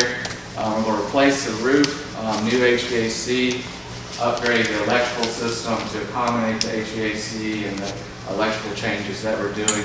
And then also a big part of this is we're going to increase your ADA accessibility to the building. You can see we're actually going to take off the front porch now that sits below the front doors, and we're going to build that back and then work with the site to provide an accessible route up to the front doors. It's just interesting. It shows the existing as it is now with some demolition we're going to be doing on the left-hand side, along with renovated work on the right-hand side. You can see some of the sidewalk work and all we're going to do, but the next slide will show you some more specific of the things we're going to have. The ADA improvements that Liz was speaking of were 2 new parking spaces down here that allow access to the sidewalk, also to go up this sidewalk to the ramp. The grading will be done through here to allow access up onto this porch and into this locker room, as well as through the side door. We're also addressing some drainage issues around this building that are currently going on. But this also, we're adding a sidewalk and step on the side to access this exterior storage room. Greg, can you speak? I'm sorry. What is the total handicap parking there with the 2 additional? What would be the total? I don't know that there is 2 parking. I think 2 is the existing is 0 and 2 would be where we're at. Is there any way we can get more than 2 right there? We're asking visitors football. They have none, so 2 would be tight. And me and Mr. Coleman discussed this past week, even with graduation, if we hold graduation ceremonies there, that only gives us 2 handicap parking for graduation. And I'm sure there'll be a lot of grandparents there. Yes, sir, that's a very good point, and we would be more than happy to look into that. If you've driven down that road, you know it gets a little snug, but we've investigated other areas that we potentially may be able to pick up some more parking. I think that only gives us 2 for the complete stadium, I believe. Is there a way to put that fence back closer to the stadium for K's there and pull in handicap parking? Yes, that's also an option we'd be happy to explore and You look can take the at. fence back to the, On the stadium side? on the stadium, on the visiting Yes. stadium side, Yes. and do pull-in parking for handicap. We And will. have that whole section handicap. We will ask our civil engineer to look into all those options and bring them to you to. Yeah, because sometimes we do have soccer going on, tennis going on, and a baseball game at the same time. It's only 2 for all 3 sports. Well, we have 3 handicap for softball, and they're all taken, and we need additional just for softball. So I can imagine multiple sports just sharing 2. Certainly explore that. Hope we've exceeded your expectation in explaining the scope of this proposed GMP. Got enough Do we questions? have a handout of that? I did not bring one tonight, but I will provide you. Basically, what this GMP does is complete the original bond question scope of work at Airport High School. The total of the scope that they just walked you through is $1,544,119. It does leave a remaining $2,026,546 for this project to complete the roofing and the HVAC, which would be well under that number. So we're very proud to say we completed the original proposed scope at Airport High School under the original budget. I also do want to commit to, if we move forward with this phase 2 renovations that we're calling it, that we will complete it before the 2017-2018 school year. So with that being said, if there's no further questions, we'd like the board to consider the approval of a guaranteed maximum price of $1,544,119 for track resurfacing, stadium entrance, auditorium covered walkway, security fencing, and Eagles Nest renovations. Mr. Mayor? Madam Chair, I make a motion to approve the guaranteed maximum price in the amount of $1,544,119 contract construction for the work at Airport High School. And the motion, do I have a second? Second by Mr. Key. Any more discussion? All in favor say aye. Aye. Opposed? Motion carries. Thank y'all. And then we can discuss, we'll get back on the. Thank you, and you will, Thank you very much. next item is consideration of identifying a committee to name the new elementary school on Cooper Drive, as well as selecting a school mascot. Madam Chair, members of the board, Dr. James would like to modify how we would like to create this committee just a little bit. After we put this out there, we started thinking about it a little more. What we would like to propose for identifying and naming the new elementary school would be to name, use the principal,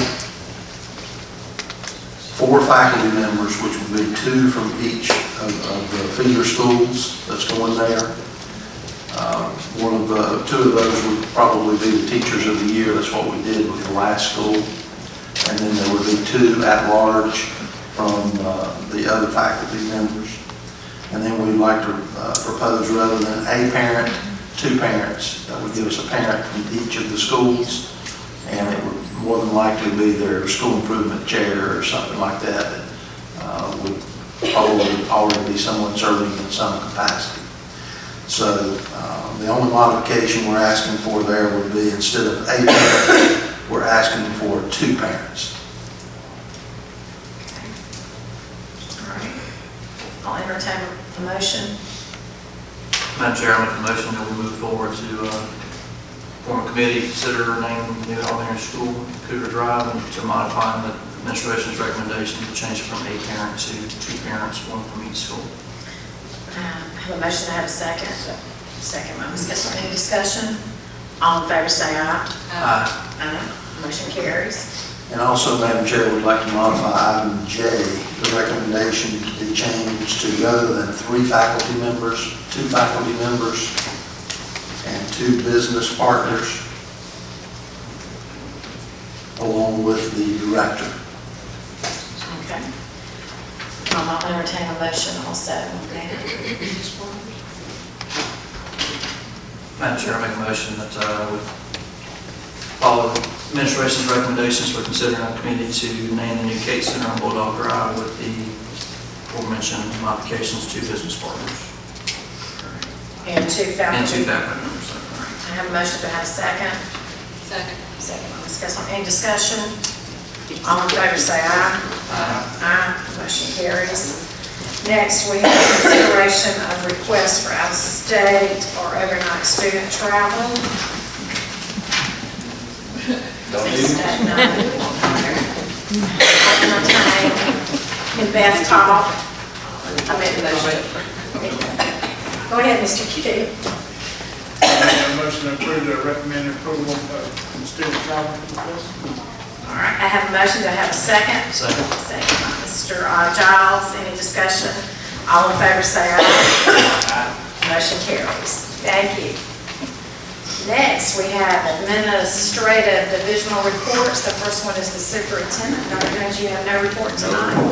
Okay, next is instruction. We have school improvement strategies. Yes, ma'am. Madam Chair, Dr. James, members of the board, we've spent a good portion of this year talking to you about our strategic plan and moving forward, but we wanted to share with you some strategies that have been put in place for this current school year in terms of trying to make improvements in our academics.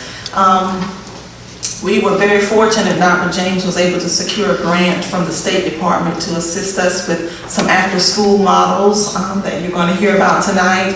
And then Dr. Brooks and Ms. Carrera will come before you and talk about some professional development, some collaborative professional development across the 2 schools. So I will not steal their thunder, but I'll ask the Wood representatives to come up first.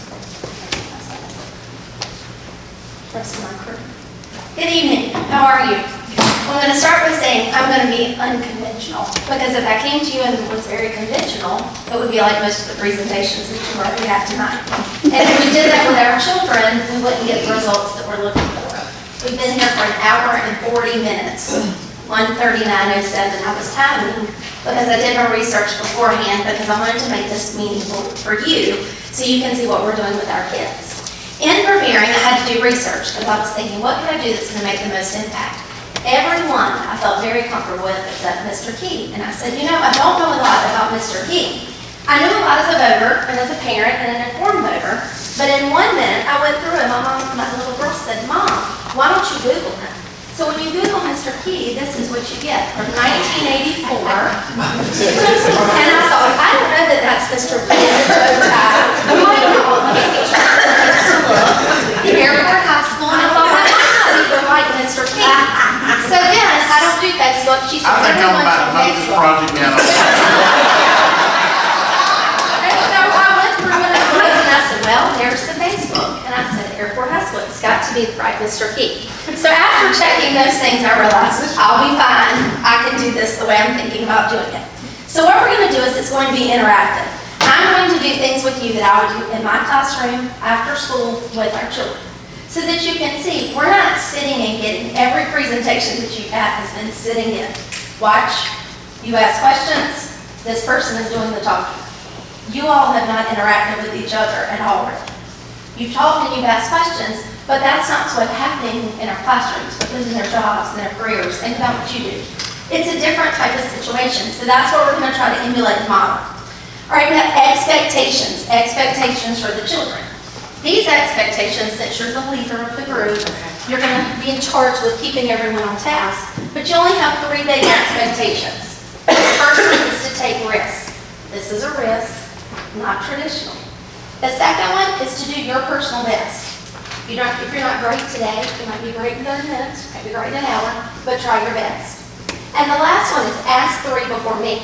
And I think this is a strategy that a lot of the previous presenters are going to wish that they would have done. Don't ask me, ask 3 before me. And the reason with that one is, you may know the answer. Clearly, you've been the expert in sports. If it was engineering. Everybody has something that they're good at. I understand government. That's something I'm good at. I'm not an expert, but I can ask other people. So I want you to think about, before you ask me a question, ask 3 people around you. You can move around the room to ask other people. Okay? So think about it. Jeanette, you're with us. All right, what we're going to do is you're going to get 2 cards. So just take one to pass. One red. One green. Green is yes or good, I agree. Red, no, I don't agree. Come on, Jeanette, you're playing too. Okay. Take one and pass. This would be quick and to the point. Now, with this, I would have to have a relationship of trust with you. Most of you, foster children, know something about you. I know that you trust me. There's not a right or wrong answer, so we're going to do an easy one to get started, okay? So green, yes, I agree. Red, no, I don't agree. Hold it up real quick. This is our pre-assessment. I'm looking for you to see what is your background knowledge about my topic, ACEs. Okay? First one, just to show you there are no right or wrong answers. Chocolate ice cream is the best. Okay? Okay. Clemson football is the best. Okay? All right, so here it is. This is called an anticipation. Now think about what children are going to do. They could write down answers, that's one way. I'm having you just informally. Yes or no, I agree or I don't agree. You're going to probably look to your peers, you're going to look to your friends to kind of see what are they doing. That's going to help you. You can talk to each other. Classrooms are not quiet anymore. When you come in and everybody's quiet, that's a bad sign. So talk to your friends and say, I'm not sure, what do you think? That's what they're going to do, that's what kids do, that's what we want them to do. So here's the first one. ACEs is worksheet driven. Good job. Let's see. There's not a right or wrong answer. ACEs uses research-based practice. I'm asking my friend. ACEs is traditional. Okay.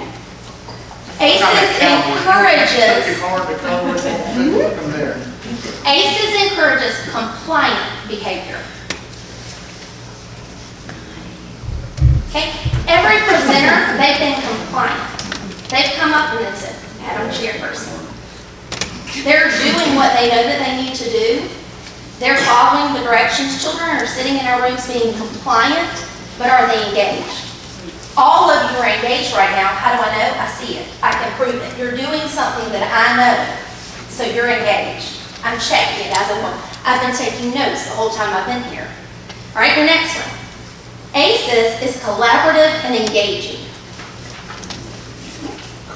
ACES provides enrichment activities that are outside of the regular school. ACES is textbook driven. Okay. ACES focuses on strategic fluid groups. Okay. All right. Here's what we're going to do. Rob's going to show a very quick 3.5-minute video clip. My goal was to be 10 minutes because research says that after about 10 minutes, you're gone. You're not going to hear much more of what I'm going to say. But during our 3.5-minute video, you're going to have a job. This is my way of assessing, are you getting a Dr. Jones, you have to participate. Okay? I've got some money. I'm not asking for money. And research is saying that I need books, I need lots of books, but I don't have to have more money in my classroom to make a difference in the children that I teach. The number one biggest Hattie effect size is the relationships that I have with my children make more of a difference than anything that I do. All right, Mr. Ryerson, this is where you're coming into play, and you're supposed to be playing along as the expert. So sometimes in the class we have children that know more than other children. They're in the advanced class. They know. When you can teach it to other children, I know that you know. So Mr. Frierson and Ms. Brown are going to be the experts. They'll be roaming around during this 3.5 minutes. If you need them, you would say, I need help. You would be doing this with a group in a classroom, okay? You all have a question that you're tasked with. You're going to have 3.5 minutes of the video. I am only asking you to be the expert at your one question, okay? So you know what you're looking for, you know your expectation. You're not going to get everything, but know that at the end, I'm giving you the expectation of you're going to share. You're going to teach all of these people what ACES is. I'm not going to teach you, okay? We're ready.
Okay, and it's gonna stop here.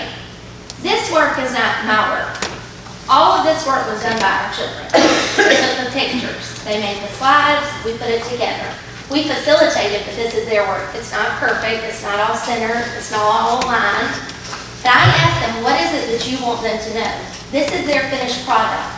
This was the end to show, this is what I've learned, this is what I've done.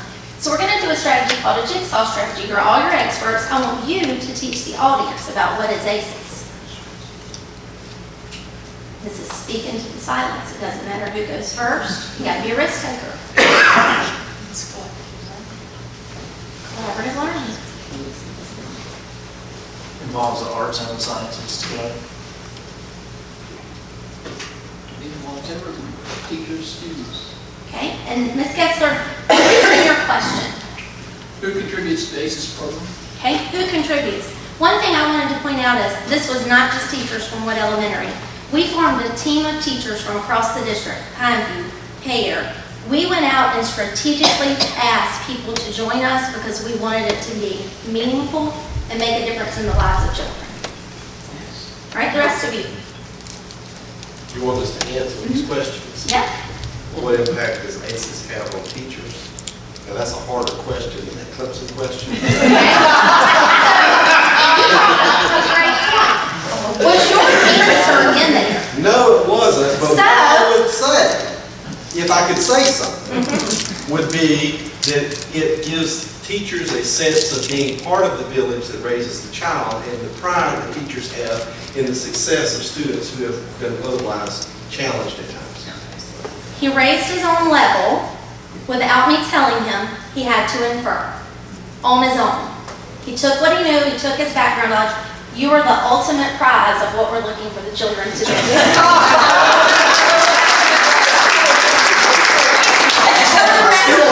I would make everyone feel equally important, so let's hear from the rest of you. Well, you know what's bringing from us just plain old C folks. Mine was answered in the program that enrichment activities are book talks, musical plays, art smart, color wheels, math connection, symmetry, cartooning, pop art, canvas art, tiny text, video programs, and roller coaster design. I didn't have to infer anything. You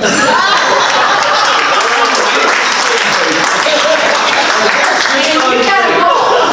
You got them all. And in the real classroom, I think all of the teachers and administrators, this activity would have never taken place like this. It would have never been a pin to drop. There would have been conversation the whole time. They would have been saying, I missed that. What did I get? They would have never gotten them all. They're going to have to seek help. They're going to have to seek answers. All right, a couple more. But they can collaborate. All the time.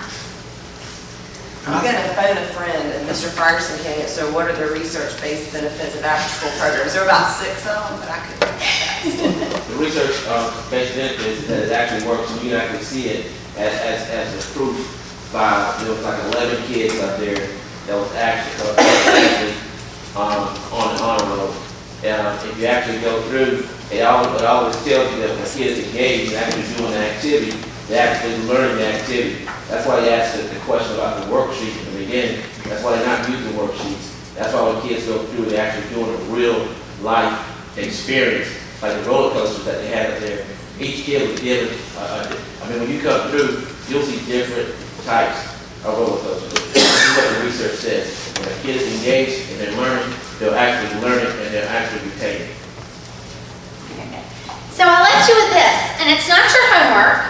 We don't know that homework is always what we want it to be. We want everybody reading every night, but we don't necessarily have to be doing a project every night or lots of detailed work.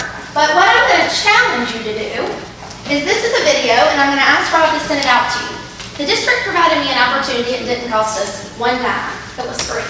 I was invited to go to a reading symposium. It was held across town, and there was a man there, and his name was Byron Garrett. Byron Garrett is a man that reminds me a lot of Mr. Ferguson. He's a retired principal. He went on to lead the National PTA. He writes for Huffington Post, and he is from South Carolina. So I got to see him. He does the ABCs of life, and when we talk with the kids in after school, all of these things are what we're looking for in our kids. It's 3 minutes. I would challenge you, and then ask yourself these questions. If not now, then when? It's great to hear we're building all these things. I'll tell you, I supported the bond referendum fully. schools. But it's got to start with the instruction and with the children. And I think that's why we're all here. All of these things are going to lead there, but it's got to start with the children. And then I'd say, if not you, then who? I get government, and it has to start with you all. And it comes there, and it travels down. Everybody will leave here tonight and say, did you talk about what happened at the board meeting? Did you hear about what happened at the board meeting? They want to know, when is the stadium going to be built? When are these things going to happen? But they're going to want to know what's going to happen in my classroom. I heard several words tonight that I was really impressed with. He said, you know, water intrusion. I had water intrusion. I put my shoes on and I went on. It didn't stop me teaching. But one man, he said, I want to exceed your expectations. That's what we're doing every day on a day in, day out basis, is exceeding expectations, because we want our kids to leave and be the best. And I tell you that personally and very much. I grew up here and my child goes to school here. And it's all about our kids. That's it.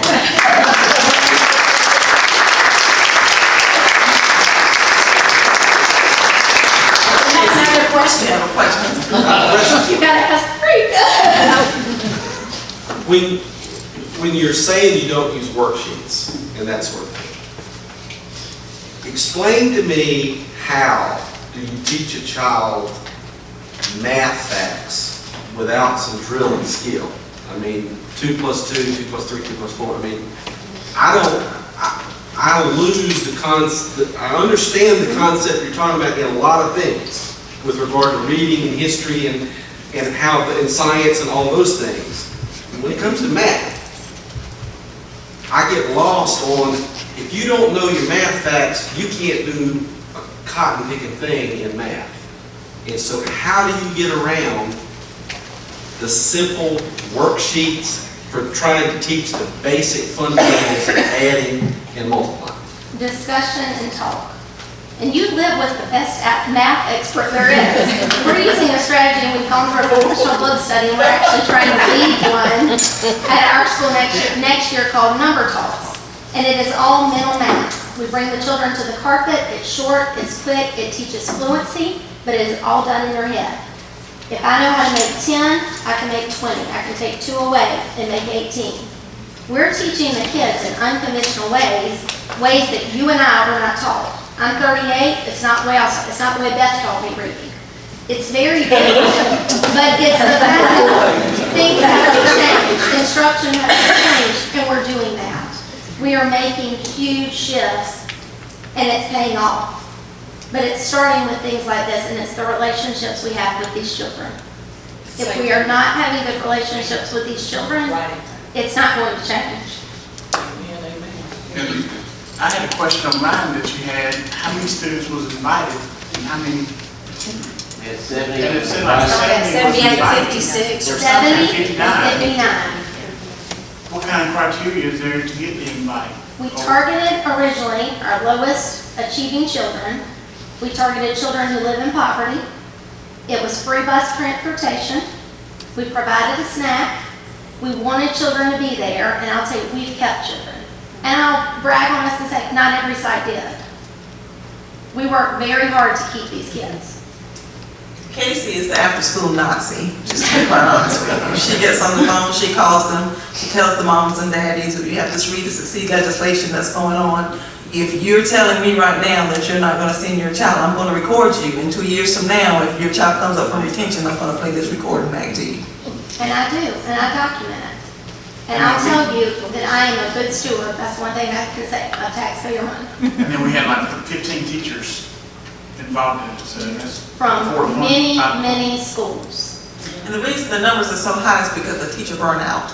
I may have taught Monday and Wednesday, Casey may have taught Tuesday and Thursday, because if you ask Casey to teach Monday through Thursday and then go in her classroom and teach every day and give it 150%, you do experience burnout. So we were very strategic with that.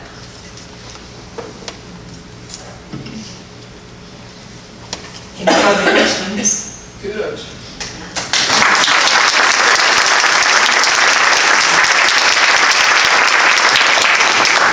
2 schools, 1 goal. Well, as traditional learners, Don't ask questions. infographic Where's my worksheet? All right, middle school, high school, join with us. And we're not gonna, you don't have to look at the sheet at all. We're not going to go step by step, but we wanted to make sure that you had something to take with you. Basically, what we wanted to do is have a conversation, just share some information with you. What they said is absolutely critical to classrooms, and that word is collaboration. And with kids, but it starts with teachers. When I became principal at Busby Creative Arts Academy, one of my biggest concerns was it's the smallest middle school in Lexington too. And what that means is we have fewer teachers. And so the teachers were teaching in isolation. And that is not a good feeling. Those of you that have done that, when you're responsible, especially with all the accountability that we have these days for teachers, when you don't have anyone to bounce ideas off, it is a very scary thing. As the principal of that school, it's even more scary because I count on every single person to make an absolute difference every day and to be the experts on their own. And so that's a scary thing. So one of the things that came to my mind was, how in the world am I going to get these teachers to have peers that they can collaborate with? One of the trainings that we had this summer, when Steve Ventura came, I even pulled him aside and said, okay, what do I do with these singleton groups? We talk about data teams, we talk about PLC groups, all those kind of things. What do you do when they're in isolation? And he talked about vertical teaming and all that kind of stuff, and that's fine, that's fantastic, but that's not reality, quite honestly, as I saw it. So I've been in Lexington a long time, and I've been at Fulmer Middle School, Airport High School, and so having been at Fulmer, Megan and Jonathan too, quite honestly, and I have remained friends for a long time. CR at Busby also. We all worked together at some point in time, and so I reached out to them and said to Megan, actually I talked to Jonathan first, said, do you think I can talk her into this? Quite honestly. But I talked to her and talked about the fact of, can we get our faculties together in order that they can collaborate and provide better instruction, not just for your kids and my kids, but for all of our kids together. And so that's what we decided to do. She was very excited about it because one of the things you don't know about Megan, she's always willing to reach out and do innovative things, and I was very appreciative to that because she could have very easily have said no, because students at Fulmer have done well for a while. And so asking her staff to work with the school who has not achieved where we wanted to achieve, that's a risk on her part, and I wanted to acknowledge that. But I also came to the table with Megan about, okay, how are some things that my teachers can impact yours? As you know, Busby Creative Arts Academy was a two-time Apple School, Distinguished Art School. Not art school, but Distinguished Apple School. And so they used a lot of technology, Apple products and that kind of stuff in the classrooms. We moved a little bit away from that, but my teachers felt very comfortable doing that. I was at Fulmer, and those teachers that were there and are there, some of them were more resistant to technology, quite honestly. I also have the benefit of having some Title I funds, and so I have instructional coaches, something that other middle schools in our district don't have. And so that was another benefit that I could bring to the table to do this. So we talked about it and we put it together. And so we truly believe that we're smarter when we work together. The partnership, I want to point out, is very hard. You ask any principal in this room, and they will tell you that it's hard to get your teachers to collaborate, to plan together, to write common assessments together, to look at those results, analyze them, and then do something with them. Even with that's the school. Hard within one That's school. a process, very good process. And what we challenged our staff to do was to do that not just within their school, but with both of our schools. And they have really embraced that and felt good about it. And so we were successful for two reasons. The familiarity with the administrators, all of us know each other.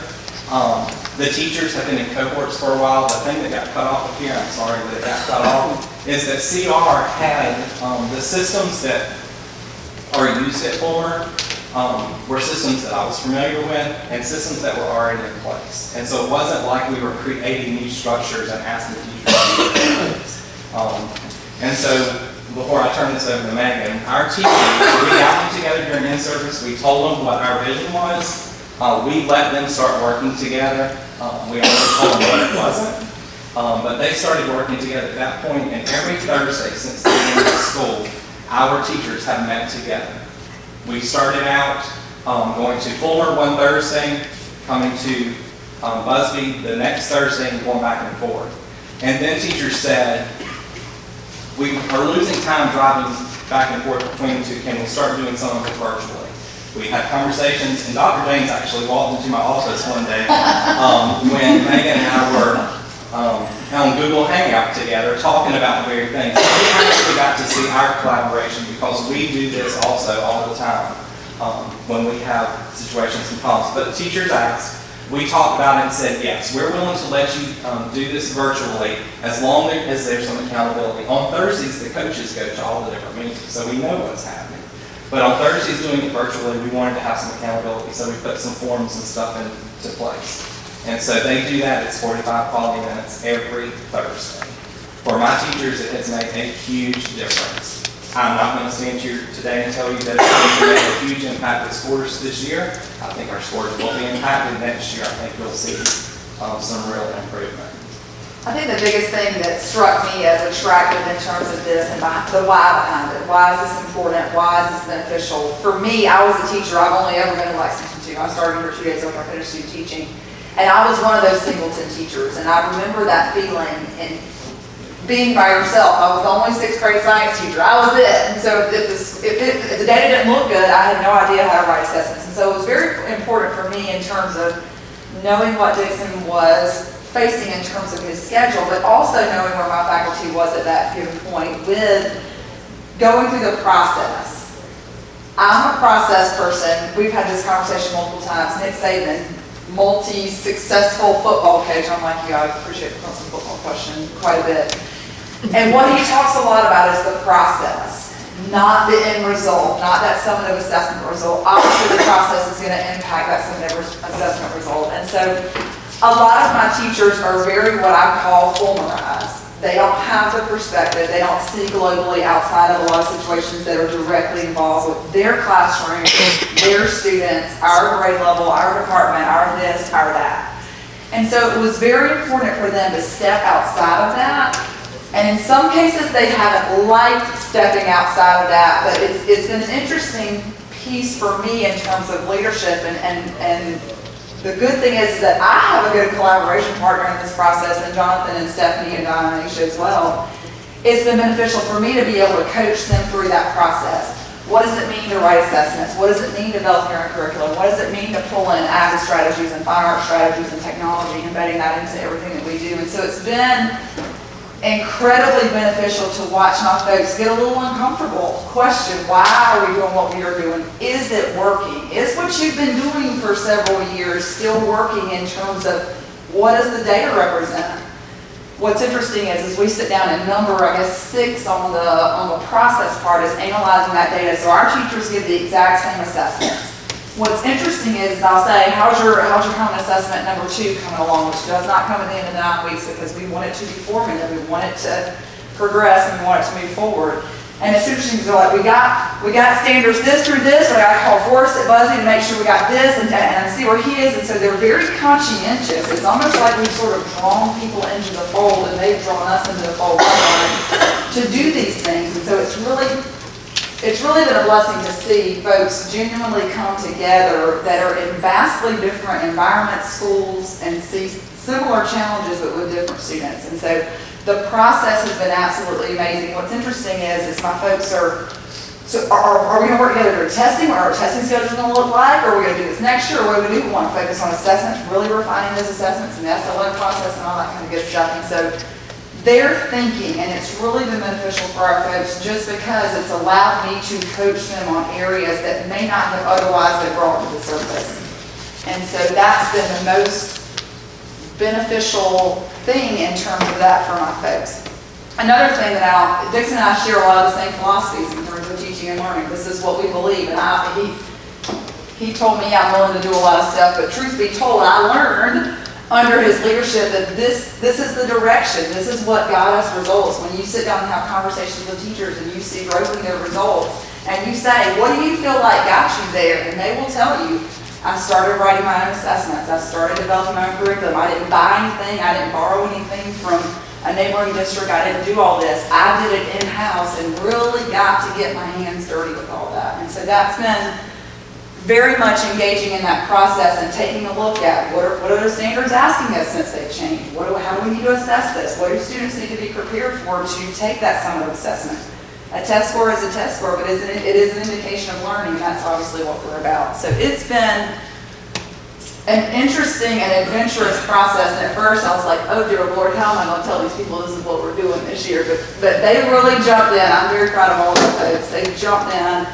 It's fun to watch folks come through the office when they're coming, it's our turn to host, because they'll stop by, hey, how you doing? So it really is, it becomes part of the environment and becomes part of the overall culture of the school. So it's been a great thing. We're looking forward to continuing the process. And teachers, as I said, we really, the 45 minutes is just, it just goes so quick, and we want to do it right, we want to do it right, and we want to do it well. And so we're constantly seeking ways to make it even better next year. So.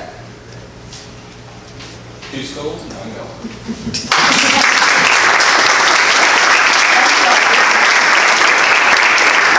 Are there any questions? We didn't wait for questions. We told y'all we were traditional.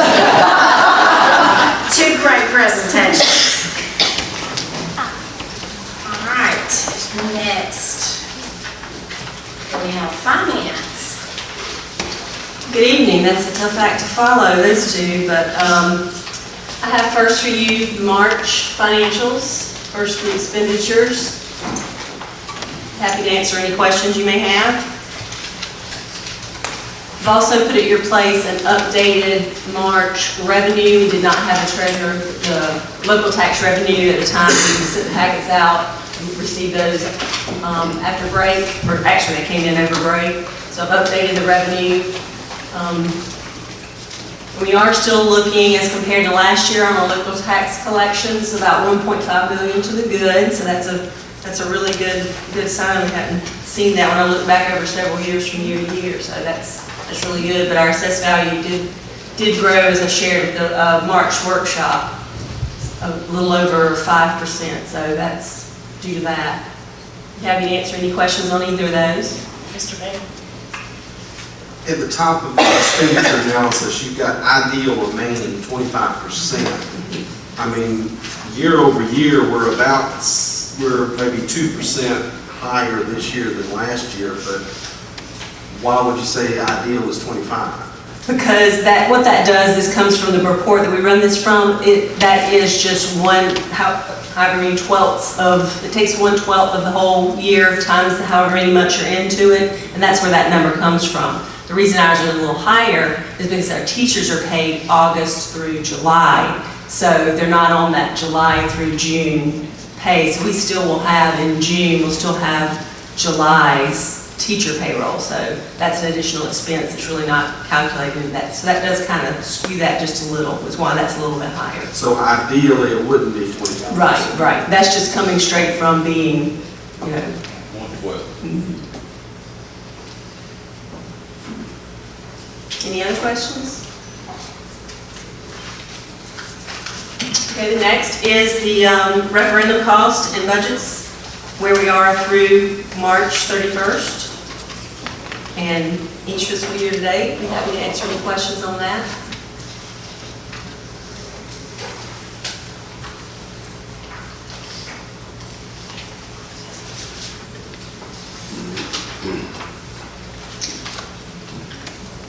Okay.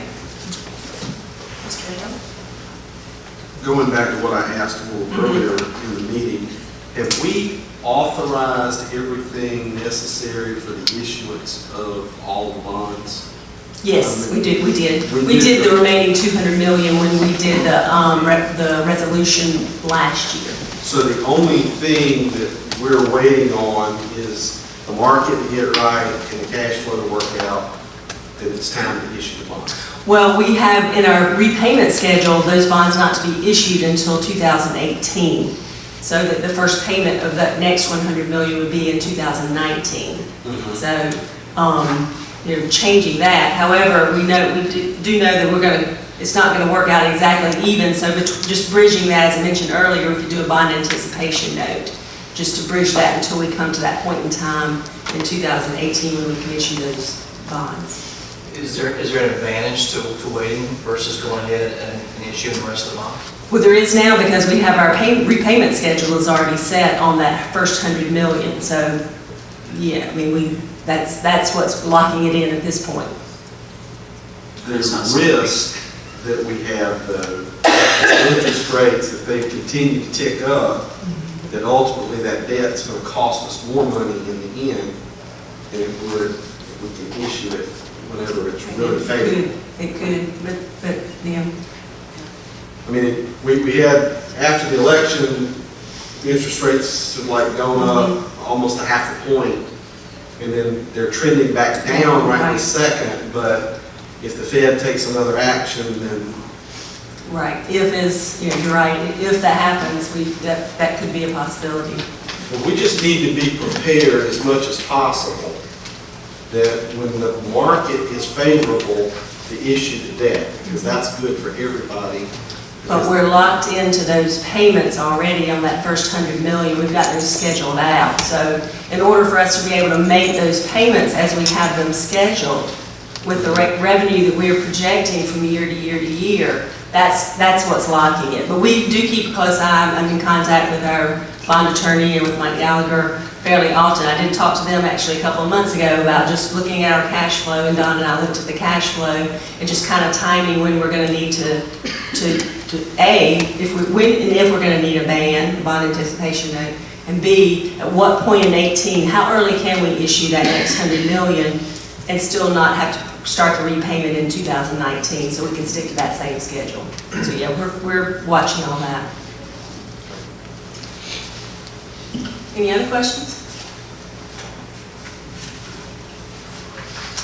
That's all I have on the financials. Next, I have a budget update, and since we had our budget work session in March, Senate Finance and Senate has made some positive changes to their budget from the House.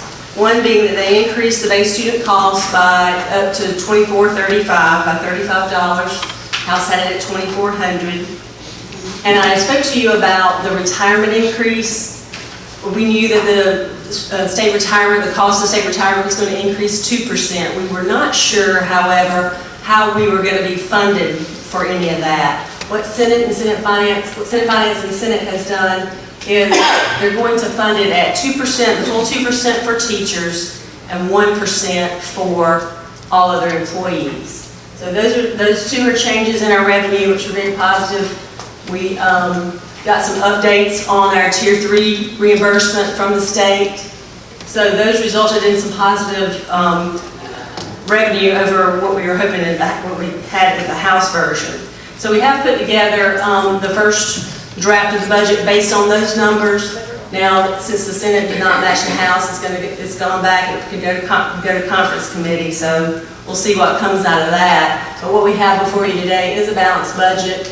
And the assumptions are, based on what I just said with revenue, no local millage increase. And on the expenditure side, we were able to work in some of those items that we presented at the work session. Excuse me. Not all of those. But what we have worked in is the step increase for all employees, the 2% increase on the retirement contributions, the 3.4% health insurance increases for utilities, $2 per hour increase to bus driver salary schedules, and a fix on some of our salary schedules that did not have an increase from years